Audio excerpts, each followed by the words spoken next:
Dyeing of tuberculosis every year. আমি সংখ্যা দিচ্ছি না, আপনারা সবাই জানেন কত হাজার হাজার লাখ লাখ টিবি মারা যাচ্ছে।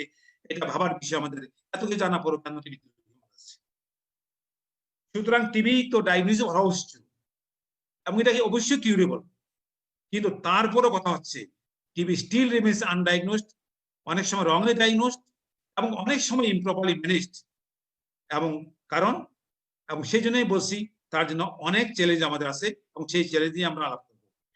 এটা আপনারা সবাই জানেন এক্সট্রা পালমোনারি টিউবারকুলোসিস মানে টিবি ইনভলভিং আদার অর্গানস আদার দেন লাংস, যেমন plural, lymph nodes, abdominal tract, skin, Joints.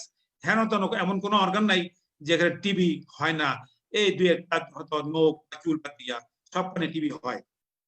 এবং টিবি ইনফেকশন রেট কিন্তু কম না, কিন্তু 10 to 25% of the infection occurs in extra pulmonary site. এটা অনেক ভেরিয়েবল আছে। এটা কিন্তু একটা ইম্পর্টেন্ট জিনিস, এইটা না বুঝলে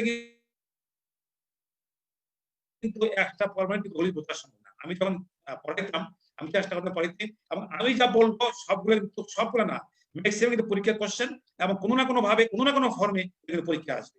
আবার এমডি হোক, এফসিবিএস হোক, এমডি ইন গ্যাস্ট্রোলজি হোক, এমডি ইন নেফ্রোলজি হোক, এফসিবিএস ইন মেডিসিন হোক, এখানে হোক কোনো না কোনো ভাবে এক্সট্রা পালমোনারি টিউবারকুলোসিস রিটিন হোক, আইবাই হোক, অস্কি হোক, কোনো না কোনো ভাবে আসবে। আমি চাইবো আমার ছাত্ররা যারা শিক্ষার্থী আছে তারা একটু বোঝার চেষ্টা করে, এবং আমি মনে করি আজকে ক্লাসটা করলে এটা আর পড়তে হবে না। এবং আমি এটাও বিশ্বাস করি যে আজকে যেভাবে আমি আলোচনা করব এটা কিন্তু বইতে এভাবে হুবহু পাবেন না। আমাকে এটা অনেক দূর পড়তে হয়েছে, অনেক বহজাবাদ পড়তেছে, অনেক বহজাবাদ পড়তেছে, অনেক দিন পড়তে হয়েছে। এইটা আমাদের ডক্টর হাসানের সাথে আলাপের পরও আবার পড়তে হয়েছে। সুতরাং এটা কিন্তু একটা সার সংক্ষেপ আমি লাভ করছি। এইটা প্রাইমারি কমপ্লেক্স, ভেরি ইম্পর্টেন্ট একটা পরীক্ষা কোশ্চেন। প্যাথোলজিতে বলে আসছি আমরা মেডিসিন পড়ছি, এফসিবিএস এমডি সবখানে পড়বো, আজীবন পড়বো, আমি এখনো পড়ি। এটা না বলতে কিন্তু এক্সট্রা পালমোনারি টিউবারকুলোসিস বোঝার কোনো কথা যাবে না, আমি আসতে চেষ্টা করছি। আপনারা জানেন টিবি, আমি আগে বলেছি পালমোনারি টিউবারকুলোসিস এটা কিন্তু একটা এয়ারবোর্ন ডিজিজ। যেমন এখন তর্ক আছে কোভিড-19 এটা কি এয়ারবোর্ন নাকি ড্রপলেট, তর্ক আছে। কিন্তু টিবি একটা এয়ারবোর্ন ডিজিজ।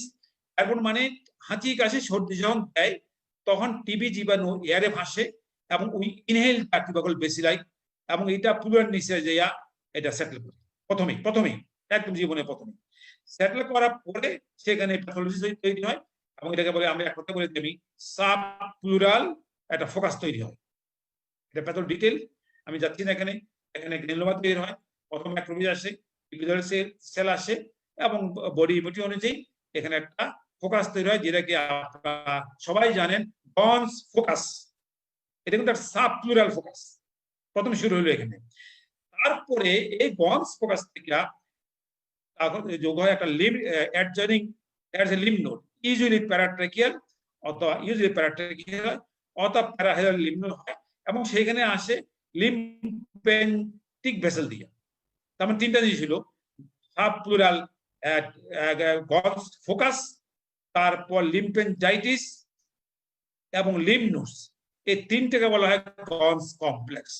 পরীক্ষা জিজ্ঞাসা করে what do you by Ghon complex, এবং অথবা প্রাইমারি কমপ্লেক্স। গনস এর নামে গনস কমপ্লেক্স, আর টিবি প্যাথোলজি অনুযায়ী এটাকে বলা হয় primary complex consisting of 3 parts. পরীক্ষা কোশ্চেন হলো তাহলে এটা প্রথমে হইলো, তাহলে এরপরে কি হবে?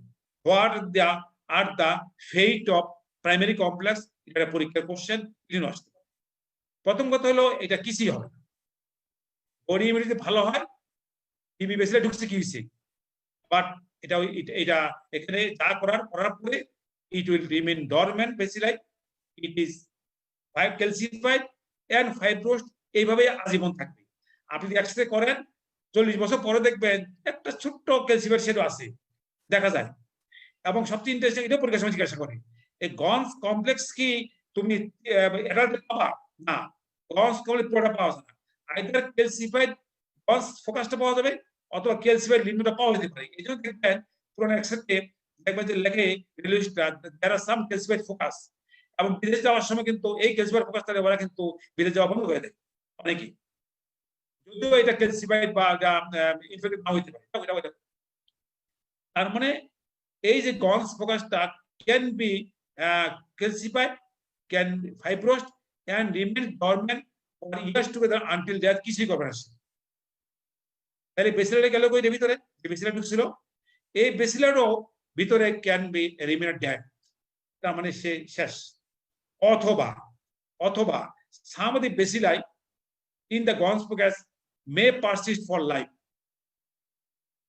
এবং ফাইনালি কয়েক বছর পরে বা কয়েক মাস পরে বডি ইমিউনিটি যখন সাপোর্ট করবে না, তখন may continue to post primary tuberculosis. একটু পরে আমি পরে আসছি। হিল হইল না, একটা বাচ্চা মেলনারিশ বাচ্চা, তার বডি ইমিউনিটি নাই, সে বডি ইমিউনিটি তাকে কোপ করতে পারে নাই, তার বডি ইমিউনিটি কাজ হলো টু কোপ উইথ দা ফরেন বডি, পারলো না। তাহলে কি হবে? If it fails to heal then it progresses. এবং এটার নাম আছে একটা, আমি যখন পড়াইতাম আমি সবাইকে বলতাম, এবং অনেকে জানে না এটা, এটাকে বলা progressive primary pulmonary tuberculosis, just like pneumonia. এই জন্য বাচ্চাদের যখন নিউমোনিয়া হয়, তাইলে এটা কি প্রগ্রেসিভ প্রাইমারি পালমোনারি টিউবারকুলোসিস কিনা সন্দেহ আছে, কারণ ওই নিউমোনিয়া আর টিবি নিউমোনিয়া ডিফারেন্স করা খুবই কঠিন, খুবই কঠিন, খুবই কঠিন। সুতরাং এটা কিন্তু জাস্ট লাইক একটা কনসিডারেশন হবে। এ গেল প্রগ্রেসিভ, দুইটা গেল। যাওয়ার পরে এখন দেখেন এই যে লিম্ফ নোডটা আছে, এই লিম্ফ নোডটা এক্সপ্যান্ড করবে, প্রগ্রেস করতে পারে, করার পরে then it can erode the adjacent blood vessel, it can erode the adjacent blood vessel, blood ভেসেলে বা লিম্ফেটিকে করার পরে ইট ক্যান কজ ডিসেমিনেশন, পুরো ব্লাড লিম্ফেটিক হয়েও ব্লাড ভেসেলে যাবে, আবার সরাসরি ব্লাড ভেসেল হিট করতে পারে। আবার লিম্ফেটিক হইলো, হিট করলো, লিম্ফেটিক থেকে এরপরে আলটিমেটলি আপনারা জানেন লিম্ফ থেকে আলটিমেটলি এগুলো ব্লাডে ওপেন করে আলটিমেটলি ব্লাড স্ট্রিমে যাবে, ব্লাড স্ট্রিমে যাইয়া এটা করবে একুট হেমাটোজেনাস ডিসেমিনেশন। এটাও কিন্তু বাচ্চাদের হয়, প্রথমে দিতে হবে এটা। এবং এইটাকে আমরা বলি একুইট মিলিয়ারি টিউবারকুলোসিস অথবা একুইট টিউবারকুলাস মেনিনজাইটিস, ইজিলি বাচ্চাদের হয়। তার মানে একুইট মিলিয়ারি টিউবারকুলোসিস এবং acute miliary meningitis is a part of a primary tuberculosis. এটা বুঝতে হবে, it is a part of a primary tuberculosis, যেটা হিল না হওয়ার কারণে প্রগ্রেস করানো হয়, সামান্য ইমিউনো কম্প্রোমাইজড অথবা মেলনারিশ বাচ্চাদের এগুলো বেশি হয়, এটা কম। আরটা হইতে পারে লিম্ফ নোডটা ব্লাড ভেসেল রোড না কইরা লিম্ফ নোড তো ব্রঙ্কাস ক্রিয়েট করতে পারে। ব্রঙ্কাস তো এটা তো ব্রঙ্কাসের উপরে বসা আছে, ব্রঙ্কাস যদি হয় ইট can erode the bronchus and can spread to the other parts of the lungs, এটাও করতে পারে কিন্তু। অথবা লিম্ফ নোডটা মে কম্প্রেস সাম অ্যাডজেসেন্ট ব্রঙ্কাস, যেটা আগে পাওয়া যেত এখন কম পাওয়া যায়, মিডল লেফট সিনড্রোম। এটা সাধারণত মাঝখানে মিডল ব্রঙ্কাসের পরিধির মধ্যে বেশি থাকে, এই জন্য মিডল ব্রঙ্কাসকে এটা প্রেস করে, এবং মিডল লোব কোলাপস নামে একটা মিডল লোব সিনড্রোম নামে একটা আগে টার্ম ছিল। এখন যেহেতু এইসব কিছু কম হয়, এই নামটা এখন প্রচলিত না, কিন্তু পুরানা বইতে কিন্তু আছে মিডল লোব সিনড্রোম, অর্থাৎ collapse of the middle lobe. এটা করতে পারে by compressing the middle bronchus by the adjacent lymph nodes, এটাও কিন্তু প্রাইমারি টিউবারকুলোসিসের একটা পার্ট, কোলাপস করতে পারে। আর হইতে পারে যে এই যে এটা হিল হলো না, এটা এই যে ইরোশন না করেও কিন্তু আস্তে আস্তে আস্তে আস্তে খেজুর গাছের রস যেমন আস্তে আস্তে চুয়ে পড়ে, এটাও কিন্তু আস্তে আস্তে আস্তে আস্তে এই টিবি বেসিলাইটা ব্লাস্টে যেতে পারে, বহুদিন যাবে যেতে পারে। এবং এটা কিন্তু বলা হয় ক্রনিক ডিসেমিনেশন। এবং ক্রনিক ডিসেমিনেশন মানেই কিন্তু এই এই ক্রনিক ডিসেমিনেশন ব্লাডে যখন গেল, এটা কিন্তু যেহেতু সময় পাচ্ছে সে, সুতরাং ইট স্প্রেডস টু বোন, জয়েন্টস, কিডনিস এবং বডি, যেমন যে কোনো জায়গায় ব্লাড সার্কুলেশন আছে সব জায়গায় যাবে, সব জায়গায় যাবে। যে কি করবে? মে রিমেন ডরমেন্ট। এবং আজকের প্রতিবেদন সেইখানে যখনই সুযোগ পাবে, ধরেন বোনে কোনো একটা ফেভারেবল কন্ডিশন পাইলো, দেন ইট উইল ডেভেলপ ইনটু বোন টিবি।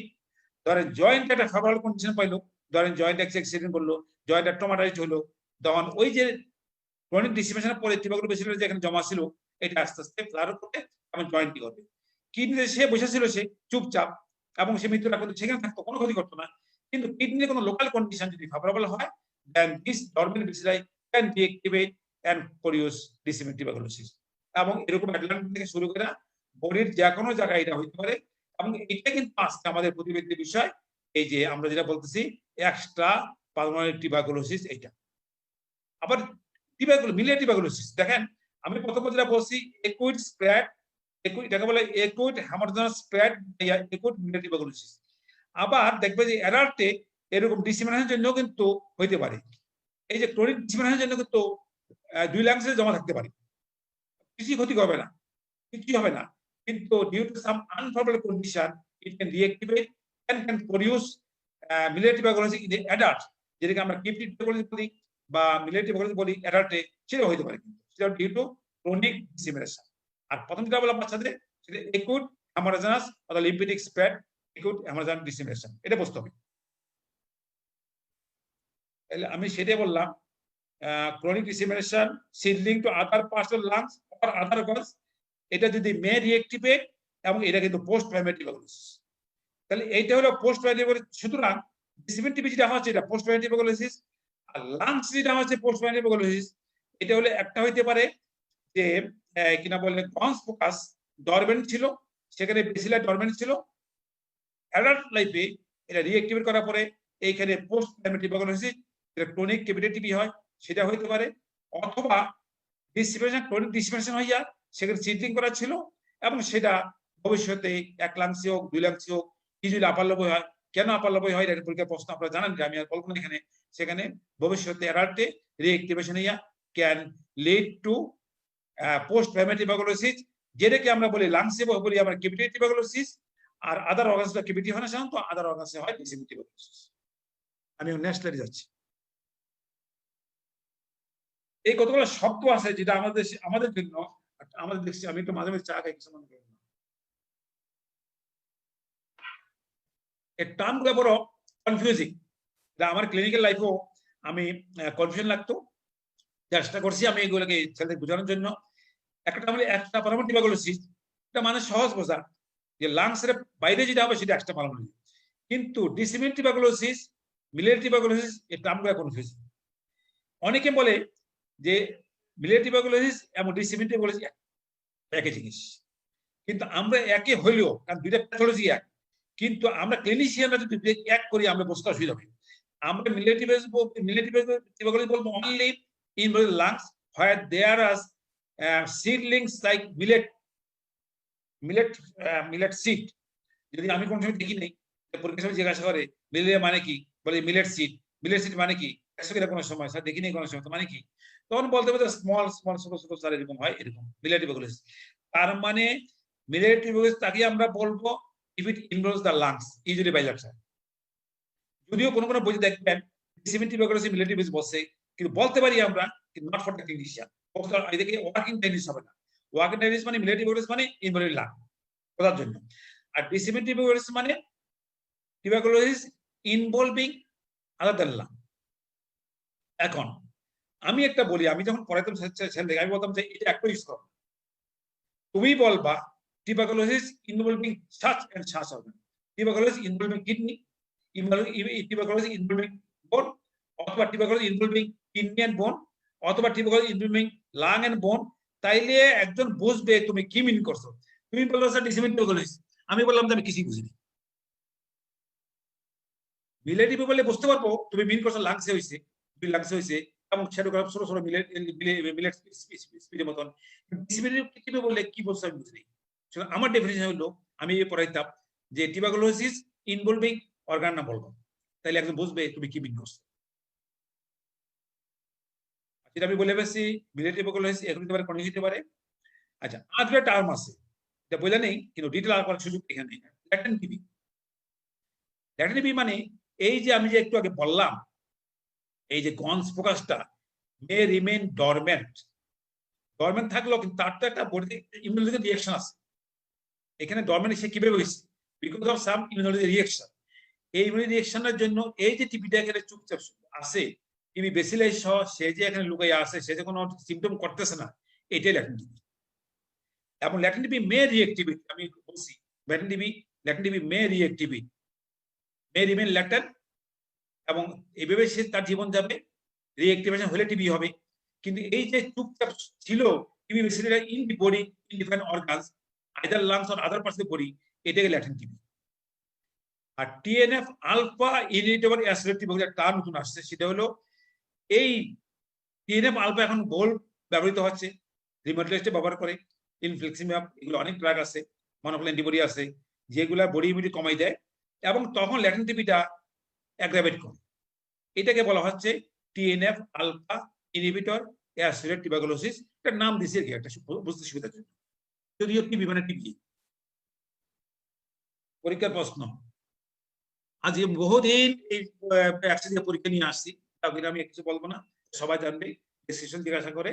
এবং তবে আমি যেটা জিজ্ঞাসা করতে চাচ্ছি, এটার এটা যেটা পরীক্ষার সময় যে প্রশ্নটা করে আর কি, এই রোগীর লাংস অস্কার করলে কি পাওয়া যাবে? উত্তর হবে স্যার অনেক কিছু পাওয়া যেতে পারে, তবে কিছু না পাওয়ার সম্ভাবনা বেশি। এটা ফাইন্ডিং, নেগেটিভ ফাইন্ডিং। স্যার কিছু না পাওয়াটাই স্বাভাবিক বেশি। ক্র্যাপস পাওয়া যেতে পারে, কিছু নাই পেতে পারে, 1 নম্বর। 2 নম্বর হলো যে এটা অনেক পরীক্ষা কোশ্চেন করা হয়, ব্লাড টেস্ট করলে কি পাওয়া যায়, লিউকোমিডিয়েশন পাওয়া যায়, চোখ এক্সামিন করলে কি পাওয়া যায় কিনা বলে, করোটিভ পাওয়া যায়, এগুলো অনেক কথাবার্তা, অনেক প্রশ্ন আছে এগুলা। এবং তবে একটা প্রশ্ন করা হয় এই রোগের এমটি করলে কি পাওয়া যায়? স্যার নেগেটিভ হবে। কথাটা ঠিক না। কেন পজিটিভ হবে না? পজিটিভ না হওয়ার কি কারণ আছে? পজিটিভই হওয়ার কথা, তবে নেগেটিভ হইতে পারে, কথাটা সেটাই। In spite of having tuberculosis negative হইতে পারে, কিন্তু সবাই নেগেটিভ হবে কথাটা ভুল, কথা ঠিক। পজিটিভই হবে, তবে নেগেটিভ হইতে পারে। উত্তরটা হলো এইটা। এটা একটা রিসার্চ, ওই রিসার্চ এখনকার জমানাতে একসাথে কমন হয়ে গেছে, সিরিজকে দিতে পারে। সুতরাং এখন আমরা চলে যাচ্ছি সরাসরি ডায়াগনোসিসে।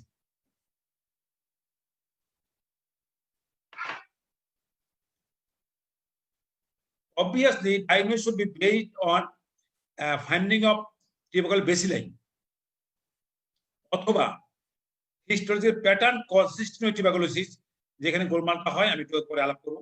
এরও হইতে পারে হিস্টোলজির pattern consistent tuberculosis, but first হিস্টোলজির প্যাটার্ন কনসিস্টেন্ট টিউবারকুলোসিস এটা হলো ইম্পর্টেন্ট জিনিস। অথবা যেটা আমরা ক্লিনিশিয়ানরা করি, strong clinical evidence suggestive of active tuberculosis, আমার মনে হচ্ছে যে হ্যাঁ tuberculosis, followed by a decision of a clinician to treat him with a full course of antibiotics. এরকম আমি এক্সট্রা বলতে পারি।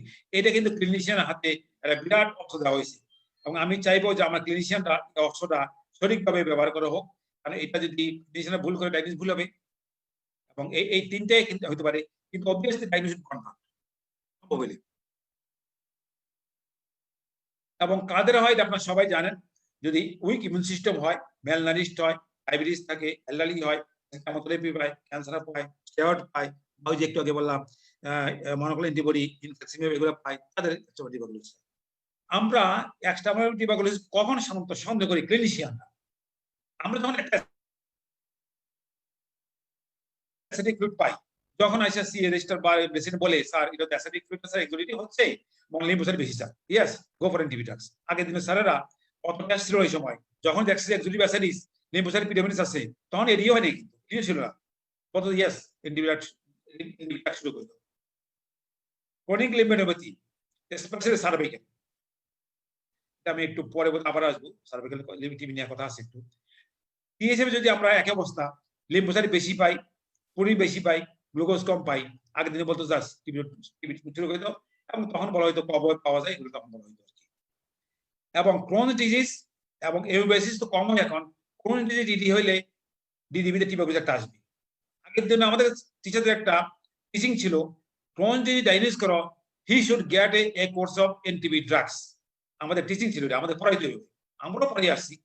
কারণ হলো ক্রোনিক ডিজিজের সাথে টিবির হিস্টোলজিক্যাল প্যাটার্ন ক্লিনিক্যালি এত মিল আছে, এবং ক্রোনিক ডিজিজ এত আনকমন, টিবি আমাদের সাথে এত কমন, সুতরাং বয়সে তুমি যদি ক্রোনিক ডিজিজ সন্দেহ করো, তাকে এক কোর্স এনটিবি ড্রাগ দিয়ে দাও। আবার কেউ বলা হয় ক্রোনিক ডিজিজের সাথে টিবি ভ্যাকসিনের একটা সম্পর্ক আছে, এটা একটা কন্ট্রোভার্সিয়াল ইস্যু, এই জন্য আগে দেওয়া হয়েছে। সুতরাং ক্রোনিক ডিজিজ সন্দেহ করলে টিবি সন্দেহ করা উচিত। লিম্ফোসাইটের বেলা একই কথা, যদি লিম্ফোসাইট বেশি থাকে, এক্সোডিন থাকে এবং প্লুরাল থিকিন থাকে, শুড থিংক অফ টিউবারকুলোসিস। এই হিসেবে ইনফেকশন থাকলে টিবি চিন্তা করা উচিত। মনোআর্টিকুলার আর্থারাইটিস যদি হয়, এমন যদি ব্লাড কালচার করে সরি সানিবল ফিড কালচার নেগেটিভ পাওয়া যায়, টিবি চিন্তা করা উচিত। পারসিস্টেন্ট স্টেরাইল ইউরিয়া, আমরা দেশে আমরা ক্লিনিশিয়ানদের একটা এটা একটা বিরাট একটা ইস্যু যে পারসিস্টেন্ট স্টেরাইল ইউরিয়া হইলেই পলিরিয়া হইলেই কিন্তু পায়োরিয়া পারসিস্টেন্ট স্টেরাইল পায়োরিয়া হইলেই আমরা কিন্তু আমাদের খুব করে টিবি কিনা, যদিও পরীক্ষার সময় জিজ্ঞাসা করা হয় what is the most common cause of sterile pyuria, কেউ যদি বলে টিউবারকুলোসিস, উত্তরটা হবে ভুল। টিবি কমন হইতে পারে এদেশে, কিন্তু স্টেরাইল পায়োরিয়ার কমন কজ কিন্তু টিবি নয়। স্টেরাইল পায়োরিয়ার কমন কজ হলো অ্যান্টিবায়োটিক, প্রায়র অ্যান্টিবায়োটিক ইউজ, হরদম অ্যান্টিবায়োটিক ইউজ, এটা কিন্তু কমন কজ। তবে TB should be considered. Unexplained pericardial fissure, constrict pericarditis or pericardial exhibition হয়, চিন্তা করি আমরা যদি ভার্টেব্রাতে অস্টিওমাইটিস, থোরাকিক স্পাইনে অস্টিওমাইটিস হয়, আগের দিনে খুব টিবি চিন্তা করি, এখন আমরা চিন্তা করি। এবং টিবি যেহেতু এন্ডেমিক, যেসব দেশে টিবি আছে ওইসব দেশে কোনো কিছু হইলেই টিবি চিন্তা করে। চ্যালেঞ্জটা কি? চ্যালেঞ্জটা হলো TB can affect virtually any organ excepting few, nail and hair, যেখানে ব্লাড সার্কুলেশন নেই। এখানে ব্লাড সাপ্লাই আছে, সেখানে টিবি আছে। আমি বললাম ক্রনিক ডিসিপেশন দিয়া TB bacilli can reach any organ, এখানে ব্লাড সাপ্লাই আছে। May have wide variety of clinical manifestation, কি না হইতে পারে, যে ঢুকলো কি না সিমটম করতে পারছে। মিমিক সিমটম আদার প্যাথোলজিস, যেমন মনে করেন যেমন ক্রোনসে লোয়ার যে ব্লিডিং দিতে হয়, লোয়ার যে সিমটম থাকে সেখানে মিলিনেসি, ক্রোনস, আথাইরয়েডাইটিস, আইবিএস সব যে সিমটম মনে হচ্ছে টিবি, সবই সাথে মিলে আছে, ম্যালানোসিস সব হইতে পারে। সবচেয়ে important difficult to obtain clinical sample. আপনি চিন্তা করেন ঠিক মতন, কিন্তু স্যাম্পলটা নিয়ে ডায়াগনোসিস করবেন আপনি, স্যাম্পল এত সহজ না।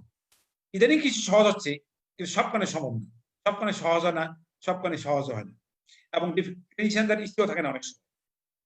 এবং সবচেয়ে আরেকটা প্রবলেম হলো দিস এ পসিবিলিটি, মানে ব্যাকটেরিয়াল লোড কম থাকে, এই জন্য ডায়াগনস্টিক ইল্ড আমি পুরো ইচ্ছা করলে ইচ্ছা করলে আমি স্টেরিং করে পাই না, কালচার করলে খুব সুবিধা হয় না, যেহেতু এটা একটা পসিবিলিটি ডিজিজ, ব্যাকটেরিয়াল লোড কম থাকে, সেই জন্যই they poses challenges to us for the clinician for diagnosis. Extrapyramidal tuberculosis is too often diagnosed empirically without microbiological confirmation, and for this reason it is overdiagnosed and maybe underdiagnosed. কারণ এটা তো আমাদের এখানে সবাই ফিজিশিয়ান, আমরা আমি আবারও বলবো, বারে বারে বলছি, আমি টিচার অবস্থা পড়াইছি, আমরা কেন দিই we are reluctant for microbiological confirmation.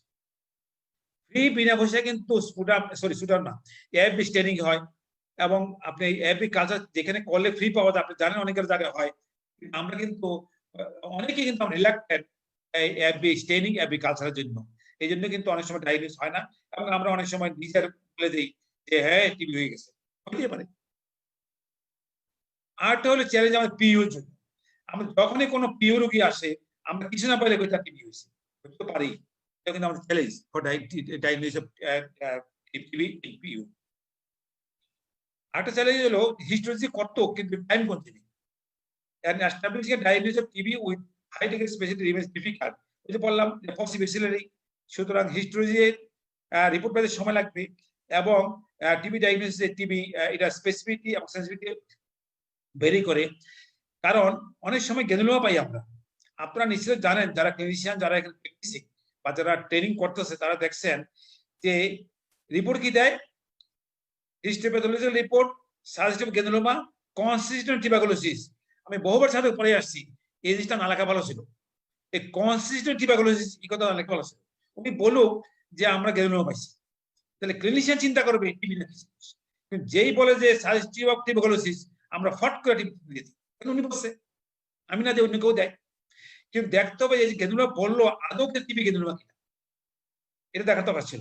এটা কিন্তু একটা বিরাট চ্যালেঞ্জিং আমাদের জন্য, প্যাথোলজিস্ট আর ক্লিনিশিয়ানের সম্পর্ক নষ্ট হয় এই জন্য অনেক সময়।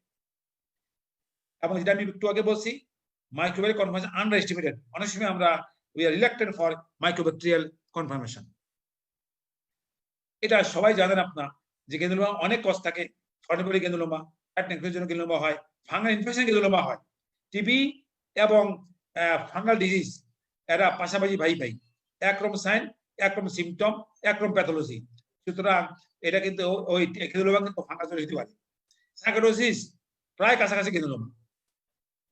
এত কেজিশন থাকে না, সেটা হইতে পারে, কিন্তু সবগুলো কেজিশন পাওয়া যায় না, এবং ক্রনিক ডিজিজে গেদিনোমা পাইতে পারি আমরা। সুতরাং গেদিনোমা পাইলে টিবি ঠিক না। এবং আমাদের সত্য আলম স্যার এরা শিখাইতো আপনাকে পুরোটা পড়বে, রিপোর্টটা কি পড়বে, পুরো লাইন বেলে রিপোর্ট করা হইতো, কয়টা লিম্ফোসাইট, কয়টা হিস্টোসাইট, কি সেল লাগছে, এবং উনি ল্যাঙ্গেনসেন জায়ানসেন লেখছেন কিনা সেটা উনি আমাদের পড়াইতেন। সুতরাং পুরো রিপোর্ট না পড়া শুধু কমেন্ট পড়া ট্রিটমেন্ট করা ঠিক হবে না, এটা আমি আগেও পড়ে আসছি, এখনো বলবো। তিনটা টার্ম আছে, দুইটা টার্ম আছে, পরীক্ষার সময় জিজ্ঞাসা করে যে ল্যাঙ্গেন জায়ান্ট সেল আর ল্যাঙ্গেন সেল মানে কি, পার্থক্য কি। আমি মনে করি আমার ছাত্র যারা আছে তারা সবাই জানে, একটা হলো টিবির জন্য ল্যাঙ্গেন জায়ান্ট সেল, আর ল্যাঙ্গেন সেল মানে স্কিনে থাকে, পড়াই আসছি আমি। টিবি অনেক সময় চিন্তা করা হয় না, it is not considered because it is thought to be rare disease, এই জন্য অনেক সময় চিন্তা করা হয় না, এবং অনেক সময় আমরা ডিলিতে আমরা অনেক সময় আনি না। অথবা সবচেয়ে interesting, if TB is not considered, the sample usually sent for histopathology or cytology but not for a bacteriology confirmation. একটা মনে করেন লিম্ফ নোড, মনে করেন লিম্ফ নোড মনে করেন হইলো, আপনি লিম্ফোমা হইতে পারে, দাও এটা বায়োপসি করো, তো কি আসবে, বায়োপসি করে কি আসবে, হিস্টোপ্যাথোলজি আসবে। কিন্তু যদি আমরা চিন্তা করতাম আগে না এটা তো টিবিও হইতে পারে বা সার্কোডোজ হইতে পারে, তাইলে কিন্তু আমরা প্রথমে বলতাম বায়োপসি করো, হিস্টোপ্যাথোলজি করো, অ্যাবে স্টেনিং করো, অ্যাবে কালচার। কিন্তু আমরা কি করি, অনেক সময় আমিও করছি, আমি যদি টিবি আগে চিন্তা না করি তখন just we send for histopathology, পরে কিন্তু আমরা অনেক সময় এই জন্য আমরা প্রস্তাবিত হয়। or যেটা সমস্যা হয়, processed in such a way that it will not be subsequently usable for pathological study if TB is considered at a later stage. মানে আমি পরে আবার একটা স্লাইড আছে, মানে পরে এটাকে উদাহরণ আপনি যদি হিস্টোরি পাঠান কি বলবি, ফর্মুলা দিতে পাঠিয়ে দেবে, পরে চিন্তা হইলো আপনি যখন স্যার আলাপ করলেন, স্যার বললেন এইটা তো টিবি হইতে পারে, স্যার আমি তো পাঠিয়েছি টিস্যু, কোথায় পাঠিয়েছো, প্যাথোলজিতে, এই প্যাথোলজিতে খবর নাও, বলে আর হবে না, কারণ already tissue has been sent under formalin, with formalin, সুতরাং এখন আর এফবিও পাওয়া যাবে না, এখন আর এফবিও কালচার করে কোনো লাভ হবে না, এটা একটা সমস্যা হয়।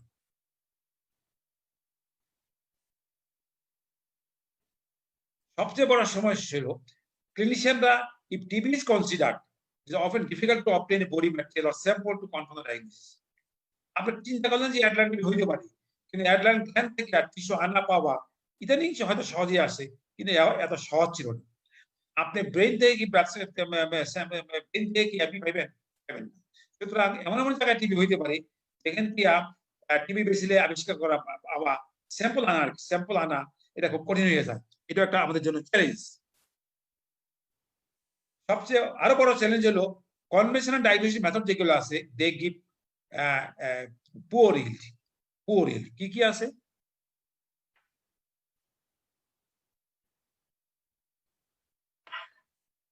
আমি আগেও বলছি যে টিবি, যে কোনো টিবি ডায়াগনোসিসের মেইন ইয়ে হলো microbial staining and or culture, এবং যেখানে সম্ভব অবশ্যই ডিএসটি করা উচিত।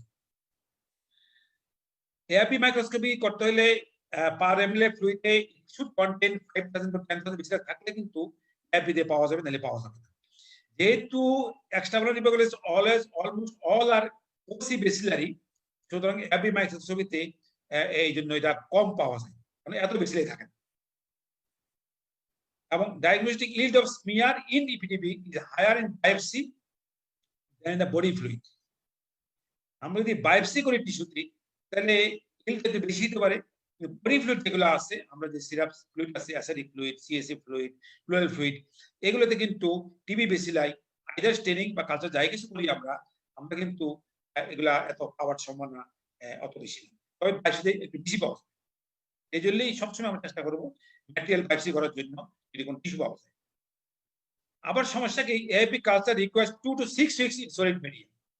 অবশ্যই এখানে একটু কম 10 to 100 ব্যাকটেরিয়া পার এমএল থাকলে কিন্তু কালচারে পজিটিভ পাওয়া যায়। এই জন্যই স্টেনিং এর চেয়ে কালচারের গুরুত্ব বেশি, এই জন্য সুযোগ পেলে কিন্তু টিবি সন্দেহ হলে কিন্তু we should send a sample for AIP straining at the same day for culture, লাগুক 2 to 6 weeks, ডিসিশন পরে নেওয়া যাবে তো। এবং এখন কিন্তু অনেক মিডিয়া বাড়িয়ে গেছে, যেগুলোতে আপনার লিকুইড মিডিয়া আছে, যেগুলোতে কয়েক সপ্তাহ বা 2-1 সপ্তাহের ভিতরে রিপোর্ট পাওয়া যায়, অথবা জিন এক্সপার্ট আমরা পড়ে আসছি।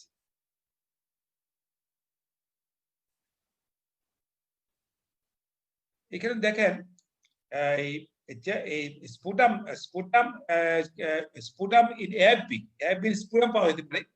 নিম্ন টিবিতে কিন্তু চেস্ট এক্সরে করি আমরা, এরকম 5 to 44% স্টাডি আছে পার্সেন্টেজে একসাথে কিন্তু টিবি পাওয়া যেতে পারে। লোকেশন থাকলে টিবি ফোকাস পাওয়া যেতে পারে আলাদাভাবে। অ্যাবডোমেন টিবি থাকলেও কিন্তু চেস্ট এক্সরে করা উচিত, চেস্ট এক্সরে ফোকাস পাওয়া যেতে পারে এর ক্ষেত্রে। এবং পেরিকার্ডিয়াল টিউবারকুলোসিস কিন্তু চেস্ট এক্সরে করেন এরকম অ্যাভারেজ 30 to 32% ক্ষেত্রে কিন্তু লাংসে নিশান পাওয়া যেতে পারে। এই জন্য আমরা এক্সট্রাভালুলার টিউবারকুলোসিস হলেও কিন্তু চেস্ট এক্সরে করা উচিত, এবং স্পুটাম যদি থাকে ফর এফবি পার্টনার্স। এটা কিন্তু যেটা বলছিলাম বডি ফ্লুইডে, বডি ফ্লুইড দেখেন আপনি যদি প্লুরাল ফ্লুইড হয় এফবি স্টেইন করলে লেস দ্যান 10% ক্ষেত্রে এফবি পাওয়া যেতে পারে স্টেইনিং এ, কিন্তু যদি কালচার করেন বেশ হায়ার পার্সেন্টেজে পাওয়া যেতে পারে কালচার। পেরিকার্ডিয়াল ফ্লুইডে লেস দ্যান 1% এফবি স্টেইনিং আসবে, কিন্তু কালচার যদি পাঠাই আমরা দেখেন অনেক হাই পার্সেন্টেজ কালচার পাওয়া যাবে। সিএসএফ দেখেন এফবি স্টেইনিং করলে পার্সেন্টেজ খুব বেশি না, কিন্তু কালচার করলে এফবি কালচার করলে পার্সেন্টেজ বেশি পারে। শুধু আমরা চিন্তা করে দেখেন, আমি নিজেকে জিজ্ঞাসা করেন যে আমরা যে বহু জীবনে বহু ফ্লুইড চিকিৎসা করছি, বহু পেরিকার্ডিয়াল চিকিৎসা করছি, বহু সিএসএফ স্টাডি করছি, কিন্তু কয়টা রোগীর আমরা এফবি স্টেইনিং করছি আমরা, কিন্তু এফবি কালচার পাঠাইছিলাম আমরা। তো না পারে ডায়াগনোসিস কিভাবে হবে? তখন না পারে এখন চেষ্টা করবো আমরা যে we should send any sample collected for AFB staining at the same time for AFB culture, কিন্তু এই শুধু জীবনে আসবে না, ম্যাটেরিয়াল বারে বারে পাওয়া যাবে না। যেটা বলছিলাম স্পুটাম মাইক্রোস্কোপি এবং কালচার ভেরি করে, এটা জিনিস আমরা দেশে উপকৃত। যদি টিবি সন্দেহ হয়, পার্লামেন্ট টিউবারকুলোসিস হোক আর এক্সট্রাভালুলার টিউবারকুলোসিস হোক, যদি সন্দেহ বিএল যদি করি তাহলে কিন্তু বঙ্গো লেভিস, তাহলে কিন্তু স্পুটার পজিটিভিটি আইদার স্পুটাম মাইক্রোস্কোপি অথবা কালচার কিন্তু বেশি কাছে ভবিষ্যৎ বেশি, এবং দরকার হলে যেখানে সম্ভব টেস্টিফিট করা উচিত। এটা একটু হাইলাইট করছি, এটা আমাদের খুব প্রচলিত। ইউরিন ফর মাইক্রোব্যাকটেরিয়াল কালচার, এটা কিন্তু আমরা করি ফর ডায়াগনোসিস অফ কিনা বলে রেনাল টিউবারকুলোসিস। তবে কথা আছে, microbacterial culture of 3 morning urine specimen establish diagnosis in 90% of patient. Single specimen করলে আর অর্ধেকের চেয়ে কম ডায়াগনোসিস করা যায়।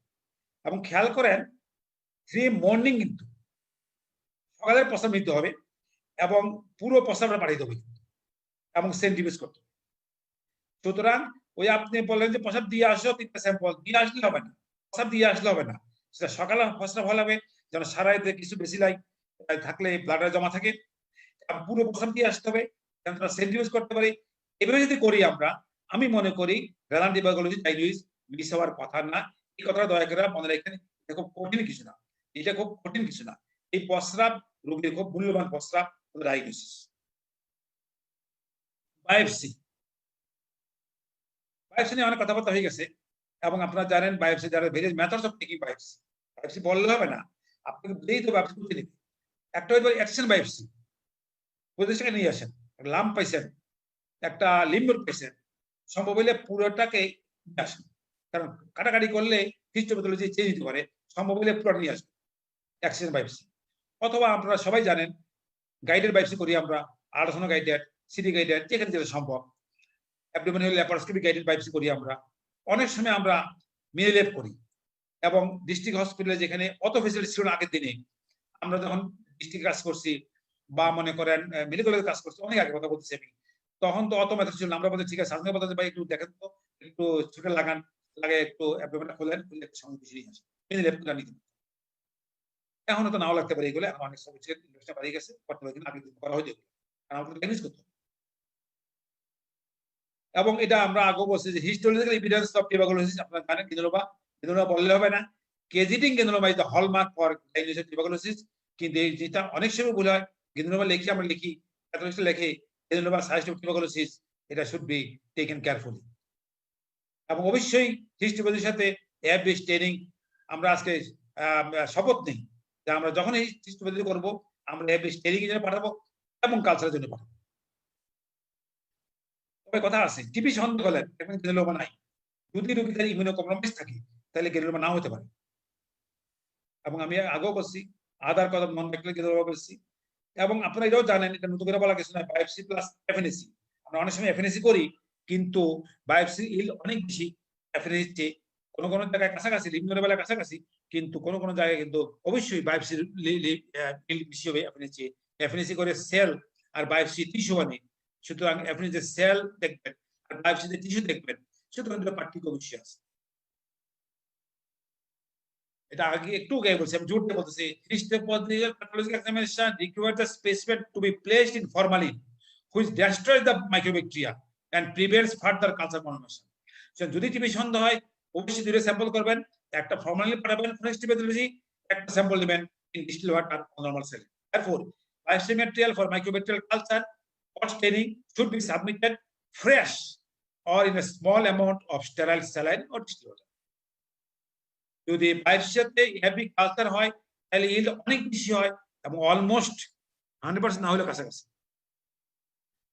আমাদের বডি ফুড এক্সামিনেশন এইটা একটা ইম্পর্টেন্ট জিনিস আমাদের জন্য for diagnosis of different ascites, pleural effusion, CSF, pericardial এবং সাইনাল ফুডের জন্য। আমরা দেখেন কতগুলো প্যাটার্ন বলাই গেছে। টিবি ইনফিউশনে এক্সিলিটি হয় প্লেপোসাইট প্রিমিনেন্স, এটা ইন অ্যাবাউট 90% কেস, আমি একটু আগে বলছি। সিএসএফ এ স্পেশাল প্যাটার্ন আছে, পেরিকাল ফিল্ডে পেশেন্ট প্যাটার্ন আছে। তো পেরিকাল ফিল্ডে কিন্তু এটা ইউজুয়ালি নিউট্রিফিলিক হয়। আমি একটু এড়িয়ে নিয়ে একটু কথা বলবো, যেহেতু এটা একটা ইম্পর্টেন্ট ডায়াগনস্টিক ইল বর্তমান জমানায়, এটা একটু কথা বলবো। আমি লিখে নিয়ে আসছি, যেহেতু জিনিসটা লিখতে ভালো। Measurement of ADA, adenosine deaminase activity, is one of the most studied and widely used biomarkers in body fluid for the diagnosis of EPTB. ADA is an enzyme involved in purine metabolism that is found in many tissues, particularly T lymphocyte. এটা প্রকাশন জিজ্ঞাসা করে, in T lymphocyte from the lymphoid tissue. Activity of this enzyme increases in patients because of stimulation of T cell lymphocyte. এটা যারা ভালো number পাইতে চায় তাদেরকে একটু জিজ্ঞাসা করতে পারে যে এটা করতে আসলো কেন, টিবিতে কিভাবে এটা কাজ করে। তার মানে টিবিতে টি লিম্ফোসাইট অ্যাক্টিভিটি বাড়ে, আর টি লিম্ফোসাইট অ্যাক্টিভিটি বাড়লে এই এনজাইমটা এডিনোসিন ডিয়ামিনেজ এনজাইমটা বাড়ে এবং সেই দিয়ে আমরা মাপতে পারি, এটা আর কিছু না। এখন দেখেন টিপি এই যে কাট অফ ভ্যালু বিভিন্ন জায়গায় বিভিন্ন রকম, এভারেজ বলা হয় 40 ইউনিট, সব জায়গায় একরকম না। দেখেন ফ্লুইড ফ্লুইডে যদি কাট অফ ভ্যালু 40 হয় তাহলে সেনসিটিভিটি 92%, স্পেসিফিটি 89%। সিএসএফ এ এটা কিন্তু কাট অফ ভ্যালু অনেক কম, খেয়াল করতে 8, কিন্তু সেনসিটিভিটি তখন 59%, স্পেসিফিটি 96। এসআরইস এ কাট অফ ভ্যালু ওই প্রায় 40 হলো এভারেজ অ্যাকসেপ্টিং সিএসএফ, এবং এসআরইস এ কিন্তু সেনসিটিভিটি 100% প্রায়, স্পেসিফিটি প্রায় 100%, 97। পেরিকাল ফ্লুইডে কাট অফ ভ্যালু প্রায় 40, সেনসিটিভিটি 88 এবং স্পেসিফিটি 83। এটা আমি দেখানোর জন্য বললাম। ভেরি করতে পারি, এগুলো ভেরি করতে পারি, বিভিন্ন ভেরি করতে পারি। এখন আধুনিক টেস্ট, এগুলো বলা যায় আপনি, এটা আমি সেরার জন্য বলতেছি, মলিকুলার মেথড বলতে পারি, nucleic acid implication test, ন্যাট, nucleic acid implication test, এই নামে এটা পরিচিত। এইটার সুবিধা কি? এটা মানে পিসিআর, সোজা কথা পিসিআর বললে আমরা বুঝতে পারি পিসিআর। এটা একটা সবচেয়ে ইম্পর্টেন্ট হলো ডিটেক্ট জিন mutation responsible for the antimicrobial resistance. আমি যখন পালমোনারি টিউবারকুলোসিস পড়াচ্ছিলাম, আলোচনা করছিলাম, তখন কিন্তু আমি মিউটেশনের কথা বলছিলাম। বিভিন্ন জিনে মিউটেশন হয়, মিউটেশনের কারণে কিন্তু ড্রাগ রেজিস্ট্যান্স হয়।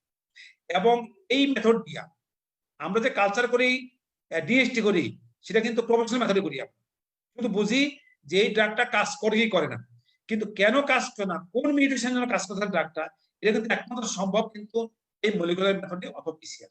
একটা সুবিধা আছে, এখন জিন বলে দিবে যে নাকি রিপুবি, এটা সব বলে দিতে পারে। এবং এক্সট্রা প্যারামিটার গুলো হচ্ছে পিসিআর এর জন্য আমরা এইসব স্যাম্পল আমরা প্রায় পাঠাই, আপনারা প্রায় পাঠান, আমি জানি সবাই এইসব পাঠাই আমরা। এবং এটা বহুল প্রচলিত এক্সপার্ট এমটিবি রিভাম্পিসিন, আমরা কথা এটা এখন আমরা ব্যবহার করি, তবে একটু ভালো করে পড়াশোনা করে নিয়েন, এর যে ফ্যালাসি আছে। এবং এটা এক্সট্রা প্যারামিটার জন্য খুব ইম্পর্টেন্ট জিনিস, এবং ফার্স্ট প্রেজারভেটিভ চান্স বেশি। যদি একটাই বলবো যে এখানে কিন্তু expert can detect dead basically. Expert can, অথবা PCR can detect dead basically, কারণ তার জিন দরকার, জেনেটিক ম্যাটেরিয়াল দরকার। ডেড বেসিল হইলে কিন্তু ওই জেনেটিক ম্যাটেরিয়াল পাওয়া যায়। সেটা এক্সপার্ট পজিটিভ হইলেই you should don't jump for tuberculosis, clinically মিলতে হবে এটা। এই জন্যই expert MTB, not for follow-up, only for diagnosis. Immunological test, খুব নাম করা টেস্ট একটা আছে, ইন্টারফেরন গামা রিলিজ অ্যাসে, অথবা সঙ্গে ইন্টারফেরন গামা বলি আমরা, অথবা খুব একটা বাহাদুরি নাম আছে কোয়ান্টিফেরন টিবি গোল্ড। এটা বডি ফ্লুইডও করা যায়, এটা ব্লাডও করা যায়। এখন কথা হলো এইটা আমরা কেন করি? প্রথম কথা হলো ক্লিনিশিয়ান এটা খুব বেশি গুরুত্ব নেই, কারণ এই জন্য বলতেছি এটা এরিয়েছে in the hand of a clinician is not superior to AD. যেখানে আমাদের এডি আছে সেটা করার দরকার নেই। এটা only it can detect latent tuberculosis, LTI, latent TB infection, which we can diagnose by tuberculosis test. So tuberculosis test সাথে এটা খুব বেশি পার্থক্য নাই, এবং কোনটাই কিন্তু latent TB active TB they can differentiate. tuberculosis টেস্টও না, এমটিও না, ইগ্রাও না। একটাই পার্থক্য আছে যে এই দুটো ইগ্রা দিয়া যেটা বোঝা যায় এটা কি মাইক্রোব্যাকটেরিয়াম নন ব্যাকটেরিয়াল টিউবারকুলোসিস বিসি ভ্যাকসিন দেওয়া হয়েছে কিনা, বা এটিপিক্যালি মাইক্রোব্যাকটেরিয়াম হয়েছে কিনা, ল্যাটেন্ট টিবিটা এটা দিয়া ডিফারেন্স করা যায়। তবে এটা ক্লিনিশিয়ানে খুব বেশি ইম্পর্টেন্ট না, আর এটিপিক্যাল টিবি আমাদের খুব কমন না, সুতরাং এটা খুব বেশি ইম্পর্টেন্ট না। সুতরাং এবং টিউবারকুলোসিস টেস্টের সাথে খুব বেশি গুরুত্ব নাই, এবং বডি ফ্লুইডের জন্য এটি সাফিসিয়েন্ট। সুতরাং এটাকে কথায় কথায় এটা করতে করতে 4-5টা কম লাগে না, কথায় কথায় এটা কইরা আমার মনে পরামর্শ করার দরকার নেই। তবে আমি জানি কিছু প্রোটোকল আছে যারা নাকি রিমোটলি প্র্যাকটিস করে, তারা নাকি তাদের ল্যাটেন্ট টিবিটা ইউজ করতে হয় বিফোর গিভিং মনোক্লোনাল অ্যান্টিবডি। তখন তারা এটা করে দেখে যে বডিতে ল্যাটেন্ট টিবি ইনফেকশনের চান্স আছে কিনা, তখন তারা সেভাবে চিকিৎসা করে। তবে টিউবারকুলোসিস টেস্ট করলেও এই পারপাসটা সার্ভ হওয়ার কথা, এটা ওনারা ভালো বলতে পারবে। ওইটাই যদি বললাম টিউবারকুলোসিস টেস্ট আগে বলতো Mantoux test use for supporting TB, বিশেষ করে চিলড্রেনে যদি ভ্যাকসিন না থাকে। যেই বাচ্চার ভ্যাকসিন দেওয়া হয় নাই যদি মেন্টো পজিটিভ হয় তাহলে বুঝতে হবে টিউবারকুলোসিস টেস্ট, টিউবারকুলোসিস সম্ভাবনা আছে। এটা ল্যাক স্পেসিফিটি, প্রিভিয়াস এক্সপোজার থাকলে ফলস পজিটিভ হইতে পারে, এবং মিলিটারি টিবিতে ইজিলি পজিটিভ হয়, নেগেটিভ হইতে পারে, মেল নিউট্রিশন, ইমিউনোসাপ্রেশন, স্টেরয়েড খেলে এইসবিতে এগুলা নেগেটিভ হইতে পারে।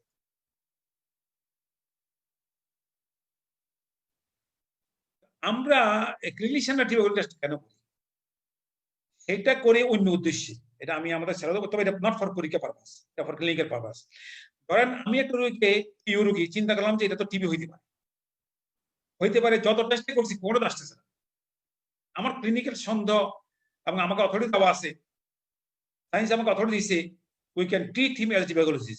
কিন্তু রোগীর পার্টি তো বলবে স্যার টিবি যে হইলো আপনি বুঝলেন কি, কোথায় টিবি পেয়েছেন, কোনো উত্তর নাই। যদি আপনি টিউবারকুলোসিস করেন আর যদি এটা পজিটিভ হইতে পারে, হইতে পারে, তাহলে এই তো পজিটিভ হয়েছে, টিবি হয়ে গেছে, বাস কোনো চিন্তা করবে না, একদম দেখবেন যে টিবি পুরো খাই গেছে। আর যদি আপনি দেখাতে না পারেন টিবি কোথায় হয়েছে, সে আরেকদিন আরেকটা থাকে যান বলে উনি বলছে টিবি হয়েছে, আমি তো টিবি দেখতেছি না, উনি কিছু বলে নাই, আমি টিবি খাবো কিনা, তারা ঘুরতে থাকবে। এই জন্য অনেক সময় আমরা টিউবারকুলোসিস টেস্ট করি, এটা কিন্তু পরীক্ষা বললেন না। আরো কিছু টেস্ট আছে, যেমন হেমাটোলজি, এটা আমরা অনেক সময় সিবিসি এসআর করি, এসআর বেশি থাকে, সিআরবি বেশি থাকে, অনেক বলি আমরা।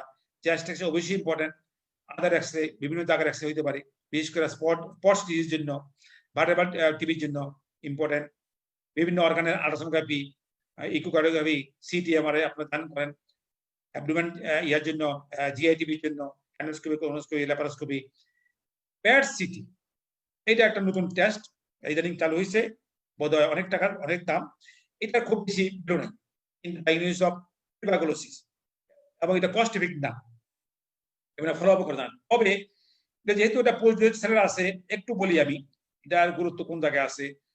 ধরেন আপনি D7 টিবি, অ্যাবডোমেন টিবি চিন্তা করছেন, লিভারের টিবি চিন্তা করছেন, কিন্তু আপনি কিছুই পাইতেছেন না, হয়তো হিস্ট্রি যদি বলছে টিবি সাজেস্টিভ বা কোনোভাবে বলছে আর, কিন্তু আপনি তো সন্দেহ হচ্ছে, তখন আপনি বায়োপসি করতে নেবেন, হিস্ট্রি বায়োপসি নেবেন করতে। আপনি তো এত জায়গা আছে লিভারে, কোন জায়গায় বায়োপসি নেবেন, ওটা স্ক্যাটার বলছে, শুধু আপনি বুঝবেন না কোথেকে নেবেন। তখন আপনার প্যাট স্ক্রিন করেন, প্যাট স্ক্রিন করে আবার দেখবেন লিভারে এক জায়গায় এটা বেশি নিচ্ছে, কি জানি ওদের ওই যে কি একটা কি একটা কি জানি ম্যাটেরিয়াল নেয়, ডাই নেয়, ওটা বেশি নিচ্ছে, আপনি বেশি নিচ্ছে, ওই জায়গাটা আইডেন্টিফাই করেন। ওই জায়গাটা আইডেন্টিফাই করার পরে ওখান থেকে আপনি আবার সিটি গাইড রেফারেন্স করেন, তখন দেখবেন যে ওইখান থেকে ক্যানিলোমা অ্যাবি স্টেনিং আছে। ও ক্ষেত্রে এইখানে শুধু প্যাট সিটির একটু মূল্য আছে টু আইডেন্টিফাই দ্য ফোকাস, এবং এই ফোকাস আইডেন্টিফাই করার পরে then we can go for some guided biopsy বা এফএনএসি এবং ultimately for histopathology AFB stain AFB culture. এখানে প্যাট সিটির ভ্যালু আছে, তাছাড়া প্যাট সিটির কোনো ভ্যালু নাই, রুটিনলি ব্যবহার করার মতো নাই টেস্ট। এগুলো একটু বিরতির জন্য পরীক্ষা প্রশ্ন, এগুলো এইসব প্রশ্ন দিয়া প্রচারিত হিসাবে দেখতেছি আমি। বহু ছাত্র পরীক্ষা নিয়ে আসছে, এগুলো দিয়া বহু অস্কি হয়েছে, বহু অস্পি হয়েছে, বহু এমবিবিএ ছাত্র পরীক্ষা দিচ্ছে, এগুলো এফসিবিএস পরীক্ষা দিচ্ছে। তো এটা নিয়ে আমি আলোচনা করে কিছু নাই, শুধু বললাম যে এগুলো পরীক্ষা থাকে। লিমনোটিমিনিয়া এটা আমাদের দেশের মানুষের একটা, পৃথিবীর সব দেশে আপনি বুঝবেন লিমনোটিমি কিন্তু একটা মহাযন্ত্রণার জিনিস। এটা একটু ডিলে বলার চেষ্টা করে মনে শোনেন আপনারা। লিমনোটিমি প্রাইমারি হইতে পারে, যেটা নাকি ইউজুয়ালি হয় সার্ভিক্যাল অর সিপ্রোকুলাম। পরীক্ষায় প্রশ্ন করতে পারে, আমরা করে আসছি, অবশ্য না পারলে ফেল করে নাই, কিন্তু এটা সহজ না জিনিসটা, তবে জানা উচিত। লিমনোটমি কোথায় হয়, কমন সাইড কোন জায়গায়, যারা জানেন নিজে নিজে জিজ্ঞাসা করেন, কষ্ট করার সুযোগ নাই। কোথায় হয় লেখা আছে, সমস্যা হয়ে গেছে। Usually cervical supraclavicular region, usually right. যেটা লেখা নাই, যদি বলি কেন, উত্তরটা আমি দিয়ে দিয়েছি প্রথমেই। এখানে খেয়াল করেন, এই জিনিসটা আমি আবারও আছি এখানে। এই যে প্রাইমারি কমপ্লেক্সের পার্ট একটা গলস ফোকাস লিম্ফেঞ্জাইটিস লিম্ফ, তাতে কিন্তু এখানে কিন্তু লিম্ফেটিক ডেনিস আছে। এই লিম্ফেটিক ডেনিস দিয়ে এটা কিন্তু আলটিমেটলি বিভিন্ন জায়গায় ছড়াচ্ছে। এই লিম্ফেটিক ডেনিসটা কিন্তু আলটিমেটলি সার্ভাইকাল লিজনের জড়িত আছে। তার মানে টিবি বেসিলিটা ধরেন সাঁতার কাটতে কাটতে কাটতে এদিকে গেল, প্যারাট্রেকিয়াল না প্যারাহাইলার, প্যারাট্রেকিয়াল, আরো প্যারা হইয়া এখানে লোয়ার সার্ভিক্যাল, তারপর রাইট সার্ভিক্যাল, সার্ভিক্যাল চেইন, এইখানে কিন্তু টিবি হইতে পারে। That is why tuberculous lymphadenitis is more common in the cervical region, এবং দিস ইজ ইউনিটারি। রিল্যাপস সাধারণত হয় না, হয় আমি পরে বলতেছি। এটা কমন প্রেজেন্টেশন, পরীক্ষার সময় জিজ্ঞাসা করতেই পারে, করলে পারলে ভালো নাম্বার পাইবেন, না পারলে হয়তো নাম্বার কম দেবে। কিন্তু এটা সবাই পড়ে না, আমি পড়ে আসছি, এবং এটা বুঝছেন আপনি, এটা নিজে প্রাইমারি টিউবারকুলোসিস, এটা বুঝতে হবে। আমি যে একটা বললাম যে এটা পোস্ট প্রাইমারি হইতে পারে, প্রাইমারি থাকলে পোস্ট প্রাইমারি হবে, এটা কিভাবে? ওই যে বললাম যে ক্রনিক ডিসিমিনেশন, এই যে চুবাইয়া টিবি বেসিলায় বহুদিন যাবত আস্তে আস্তে ব্লাড স্ট্রিমে যাবে লিম্ফেটিক ডেনিস হইয়া, এবং সারা বডি ছড়াবে।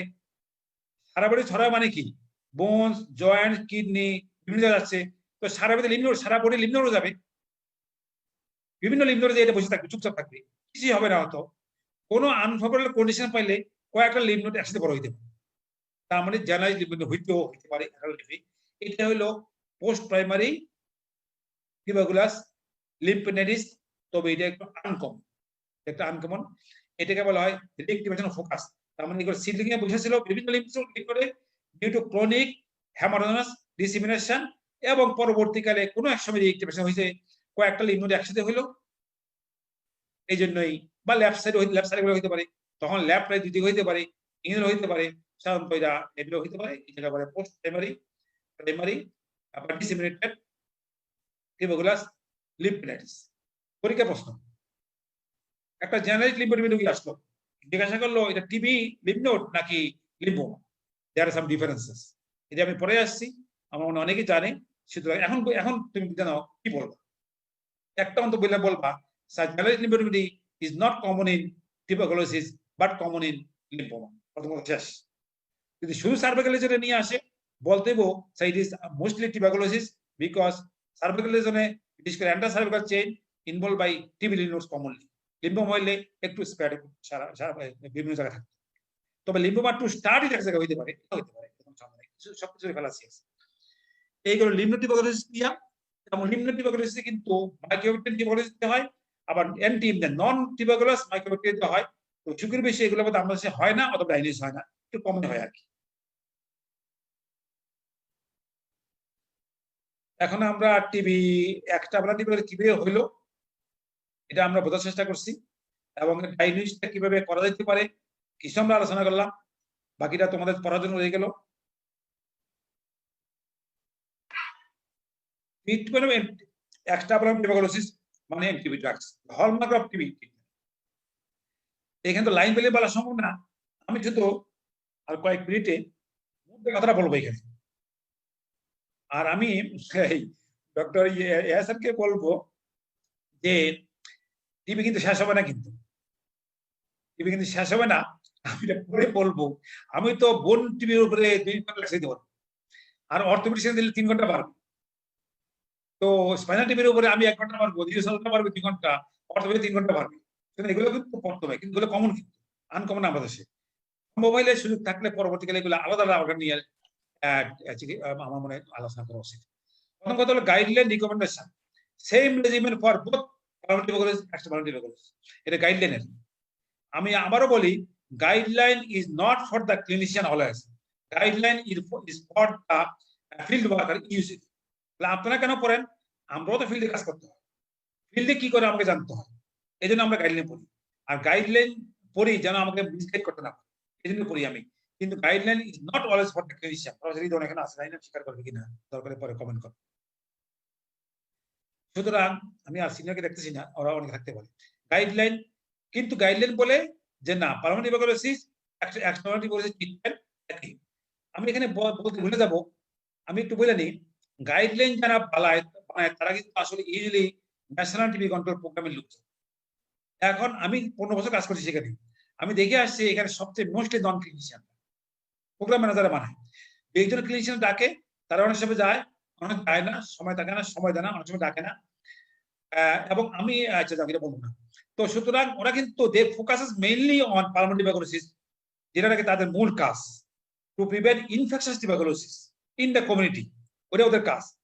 সুতরাং ওরা একটা লাইন যোগ করে দেয়, রেজিমেন্ট সেম, কথাটা সেখান থেকে আসছে, কিন্তু may not be always same. আর্টার penetration in blood brain barrier, আমরা যারা ক্লিনিশিয়ান, যারা ফার্মাকোলজি করে চিকিৎসা করি, তাদের দেখতে হবে, আমরা যখন সিরিয়াস টিবি চিকিৎসা করবো তখন দেখবো যে কোন কোন ড্রাগ ফার্স্ট লাইন হোক সেকেন্ড লাইন হোক, কোন কোন drug blood brain barrier cross করতে পারে, কোন কোন ড্রাগ ব্লাড ব্রেন ক্রস করতে পারে, সে ফার্মাকোলজি দেখে আমাদের চিকিৎসা করতে হবে। আমি এটা যাবো না সেখানে। অপটিয়াল ডিউরেশন যদিও বসে যে সেম, কিন্তু তারপরেও একটা ডিবিটেবল। কারণ যারা বোন টিবি ডিল করে, বিশেষ করে অর্থোপেডিশিয়ানরা, তারা বলে যে বোন টিবি চিকিৎসা 1.5 থেকে 2 বছর করা উচিত, কমপক্ষে 1 বছর করা উচিত। যারা টিউবারকুলাস মেনিনজাইটিস চিকিৎসা করে, তারা বলে যে কমপক্ষে 1 বছর চিকিৎসা করা উচিত। এবং এভাবে কিন্তু এটা যারা লিমনোনিয়া চিকিৎসা করে, তাদের কোনো হিসাব নেই। আমি একটু অফ দ্য রেকর্ড বলতেছি, এটা পরীক্ষার সময় কেউ বলবেন না, আমার এক্সপেরিয়েন্স দিয়ে বলতেছি। এই রেজিমগুলো আমি মনে করি গাইডলাইন যারা বানাচ্ছে, যদি আমি বলছি এখানে নন ক্লিনিশিয়ানরা, কিন্তু গাইডলাইন কিন্তু অনেক সময় চিন্তা ভাবনা করে বানায়। এখন বলেন বোন এন্ড জয়েন্ট টিবিটার ডিউরেশনটা বাড়লো কেন? এটা আমার ব্যক্তিগত মতামত। এখানে যদি সিনিয়ররা কেউ থাকে, তারা একদম যদি কমেন্ট করার থাকে না, তারা কমেন্ট করতে পারেন। কারণটা হইলো, এটা কিউর হয়েছে কি হয়েছে না কোনো প্রমাণ নেই। কারণ বোন টিবি হইলো, এটা হিল হয়েছে কি হয়েছে না এটা বুঝবো না তো। পরটি যে হাঁটি ভেঙে গেল, এটা যে পরে এই যে এন্টার সার্ভিক এন্টারের যে অ্যাঙ্গুলেশন হলো, এটা পরে সোজা হয়েছে কিনা এটা তো বোঝা যাবে না। হিলিং হতে তো কয়েক বছর সময় লাগবে। যতদিন হিল না হয় অতদিন কি আপনি এন্টিবায়োটিক চালাবেন না। ওরা হয়তো বলে যে হিল হয় নাই, চালান চালান চালান, যতদিন সোজা না হয়। সোজা হয় না, আর টিবি বন্ধ হয় না। এই জন্য আমার মনে হয় এইভাবে আসছে বলে আমার কাছে মনে হচ্ছে, আমি ভুল হইতে। তারপর লিমনো টিবি, এইটা একটা যন্ত্রণার জিনিস, আমি একটু পরে একটু বলা শুরু করে যাই না। এটা ব্যাপারটা যেটা হইলো, সেটা পরে বলতেছি, এটা পরে আবার আসছে, ঠিক আছে। আর এইটা বলে নিই, MDR TB in external tuberculosis খুব আনলাইকলি। আমরা যেটা কথায় কথায় বলি, এটা আমি ক্লিনিক্যাল সার্ভিস দেখছি, আমি স্যার এটা তো স্যার কাজ করতেছে না, সেটা এমডিআর টিবি হবে। ইম্পসিবল না, নট অলওয়েজ পসিবল। হয়তো ডায়াবেটিস বলেছে, হয়তো ঠিক মতো খাচ্ছে না, সেটা হইতে পারে, কিন্তু কাজ করতেছে না, এই জন্য বলবো যে এটা এমডিআর টিবি হতে পারে। এমডিআর টিবি সাধারণত হয় না, খুব আনইউজুয়াল পার্সেন্টেজ খুব কম। তো আবার হবে না, কথা বুঝিনি। এটা কিন্তু মেইনলি আসে লিমনো টিবির জন্য। এটা বেশি লেখা হয়ে গেছে, আমি একটু কষ্ট করে, এটা উচিত না এইভাবে স্লাইড করা, লেখাগুলো ভালো, কিন্তু আমি মিশছে কিনা এই জন্য আমি লিখে নিয়ে আসছি। এগুলো ভিতরে পড়ো, এগুলো বইতে নাই রে বাবা, কিন্তু বইতে নাই, এই বইতে নাই, লাইন পড়ে শোনো সহকারে। প্যারাডক্সিক্যাল রিঅ্যাকশন সংক্ষেপে বলে PR is generally defined as the clinical or radiological worsening of the pre-existing TB lesion or the development of new lesion in a patient who initially improves with NTB therapy. এটা extrapulmonary TB therapy positive mainly TB চিকিৎসা দিলাম, দেওয়াকালীন, দেওয়ার সময়, দেওয়ার পরে অথবা 1 বছর পরে দেখা গেল যে ওই লিশনটা পাইতে গেছে। এটাকে বলে paradoxical reaction. A paradoxical reaction occurs more frequently in extraperitoneal tuberculosis. The diagnosis is made by exclusion. The most common site involved in paradoxical reaction are lymph node. Usually, in TB lymphadenitis, paradoxical reaction has been observed in about 20 to 20% of the patients. Usually within 3 months after therapy. খেয়াল করেন, treatment দিলাম, 3 মাস পরে দেখা গেল lymph বড় হওয়া শুরু হয়ে গেছে। এসে পরে স্যার কি দিলেন চিকিৎসা, আমার তো কিনা বলে লিম্ফ গ্ল্যান্ড বড় হয়ে গেছে। এটা সমস্যা, এটা বলে ফেলি এখানে। 3 মাস পরে বড় হয়ে গেল, তো উনি বলবেন যে ঠিক আছে, বা 6 মাস পরে এসে বললো যে স্যার এটা তো গ্ল্যান্ড তো ছোট হচ্ছে না, আরো বড় হয়ে গেছে, বা স্যার আগে তো ছিল লেফট সাইডে, এখন স্যার আগে ছিল রাইট সাইডে, এখন লেফট সাইডে আসছে। পরে 6 মাস খাইছো, 6 মাস, আরো 3 মাস খাও। 3 মাস পরে আসলো, স্যার ছোট হচ্ছে না স্যার, আরো বড় হচ্ছে, আরো 3 মাস খাও। তারপরে সাইনাস হওয়া শুরু হলো, যন্ত্রণা শুরু হলো আর কি। Moreover, the worsening of the lymph node lesion has also been observed after completion of TB therapy. That is post-therapy paradoxical response as well as during therapy.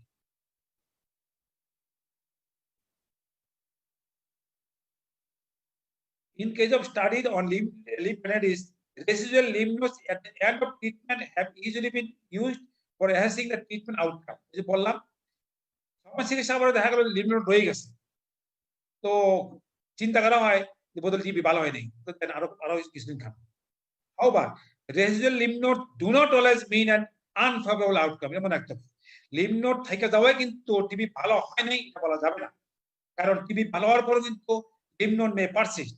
The size of the nodes during follow-up would decrease more after completion of treatment.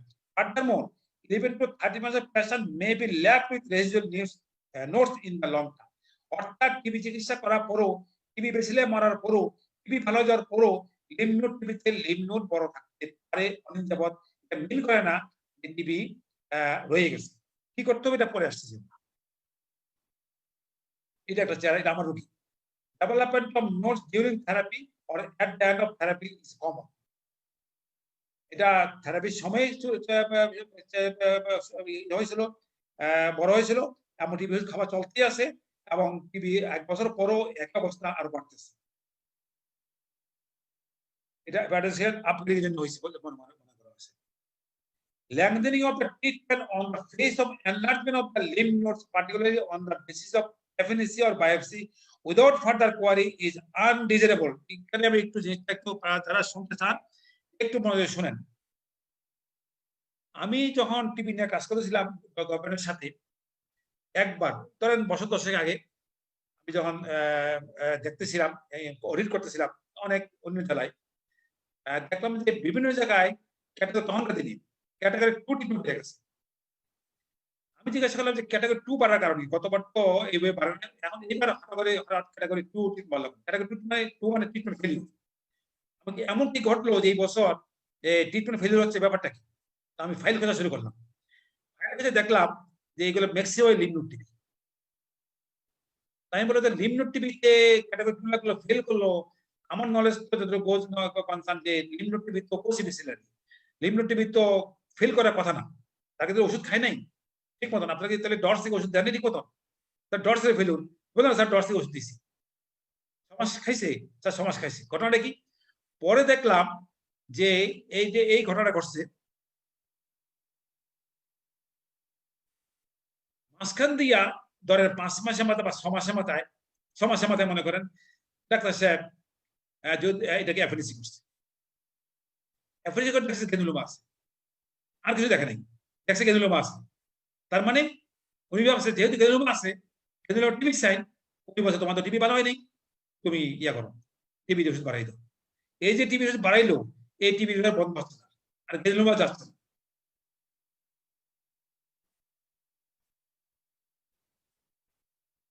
তার মানে lengthening of the treatment on the face of enlargement lymph nodes, particularly on the face of FNC, even for biopsy, without further query is undesirable.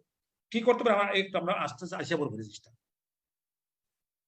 Investigation should be performed to rule out other cause of clinical deterioration, such as secondary infection হতে পারে, treatment fail হতে পারে, যেটা কম, এমডিটিভি হতে পারে কম, poor complex হতে পারে, drug toxicity হতে পারে। সুতরাং দৃষ্টি is important to distinguish between paradoxical reaction and treatment failure due to drug resistance. সুতরাং একমাত্র ড্রাগ মাইক্রোব্যাকটেরিয়াল কালচার এবং সেন্সিটিভ না কালচার না করলে বোঝা যাবে না এটা কি কিনা বলে টিবি রয়ে গেছে কিনা, অথবা ট্রিটমেন্ট ফেলিওর বলতে করতে হলে বুঝতে হবে যে ড্রাগ সেন্সিটিভ টেস্ট করতে হবে। In passionate parasitical reaction, an NTB regimen can be continued without any alteration. সুতরাং লিম্ফ নোড গ্ল্যান্ড বড় হইলেই এনটিবি ড্রাগ বন্ধ করে দিতে হবে, এটা করা যাবে না। অ্যাটলিস্ট 6 মাস খাইতে হবে, 6 মাসের এটা বন্ধ করে 6 মাস পরে বড় হোক ছোট হোক বন্ধ করে ইনজেকশন করতে হবে। Treatment of parasitical reaction remains controversial. The use of corticosteroid is not well established. Nevertheless, in selected patients who continues to have systemic symptom, use of corticosteroid may be beneficial. এটা অনেকে বলে যে যদি এর Parasite reaction হয় তাহলে steroid দিতে হবে, দেওয়া যেতে পারে, তবে তার আগে দেখতে হবে যে আমি ডায়াগনোসিস কিনা বলে মিস করলাম কিনা। এবং এটা যেটা করা হয়, এটা যে লেখা হয়েছে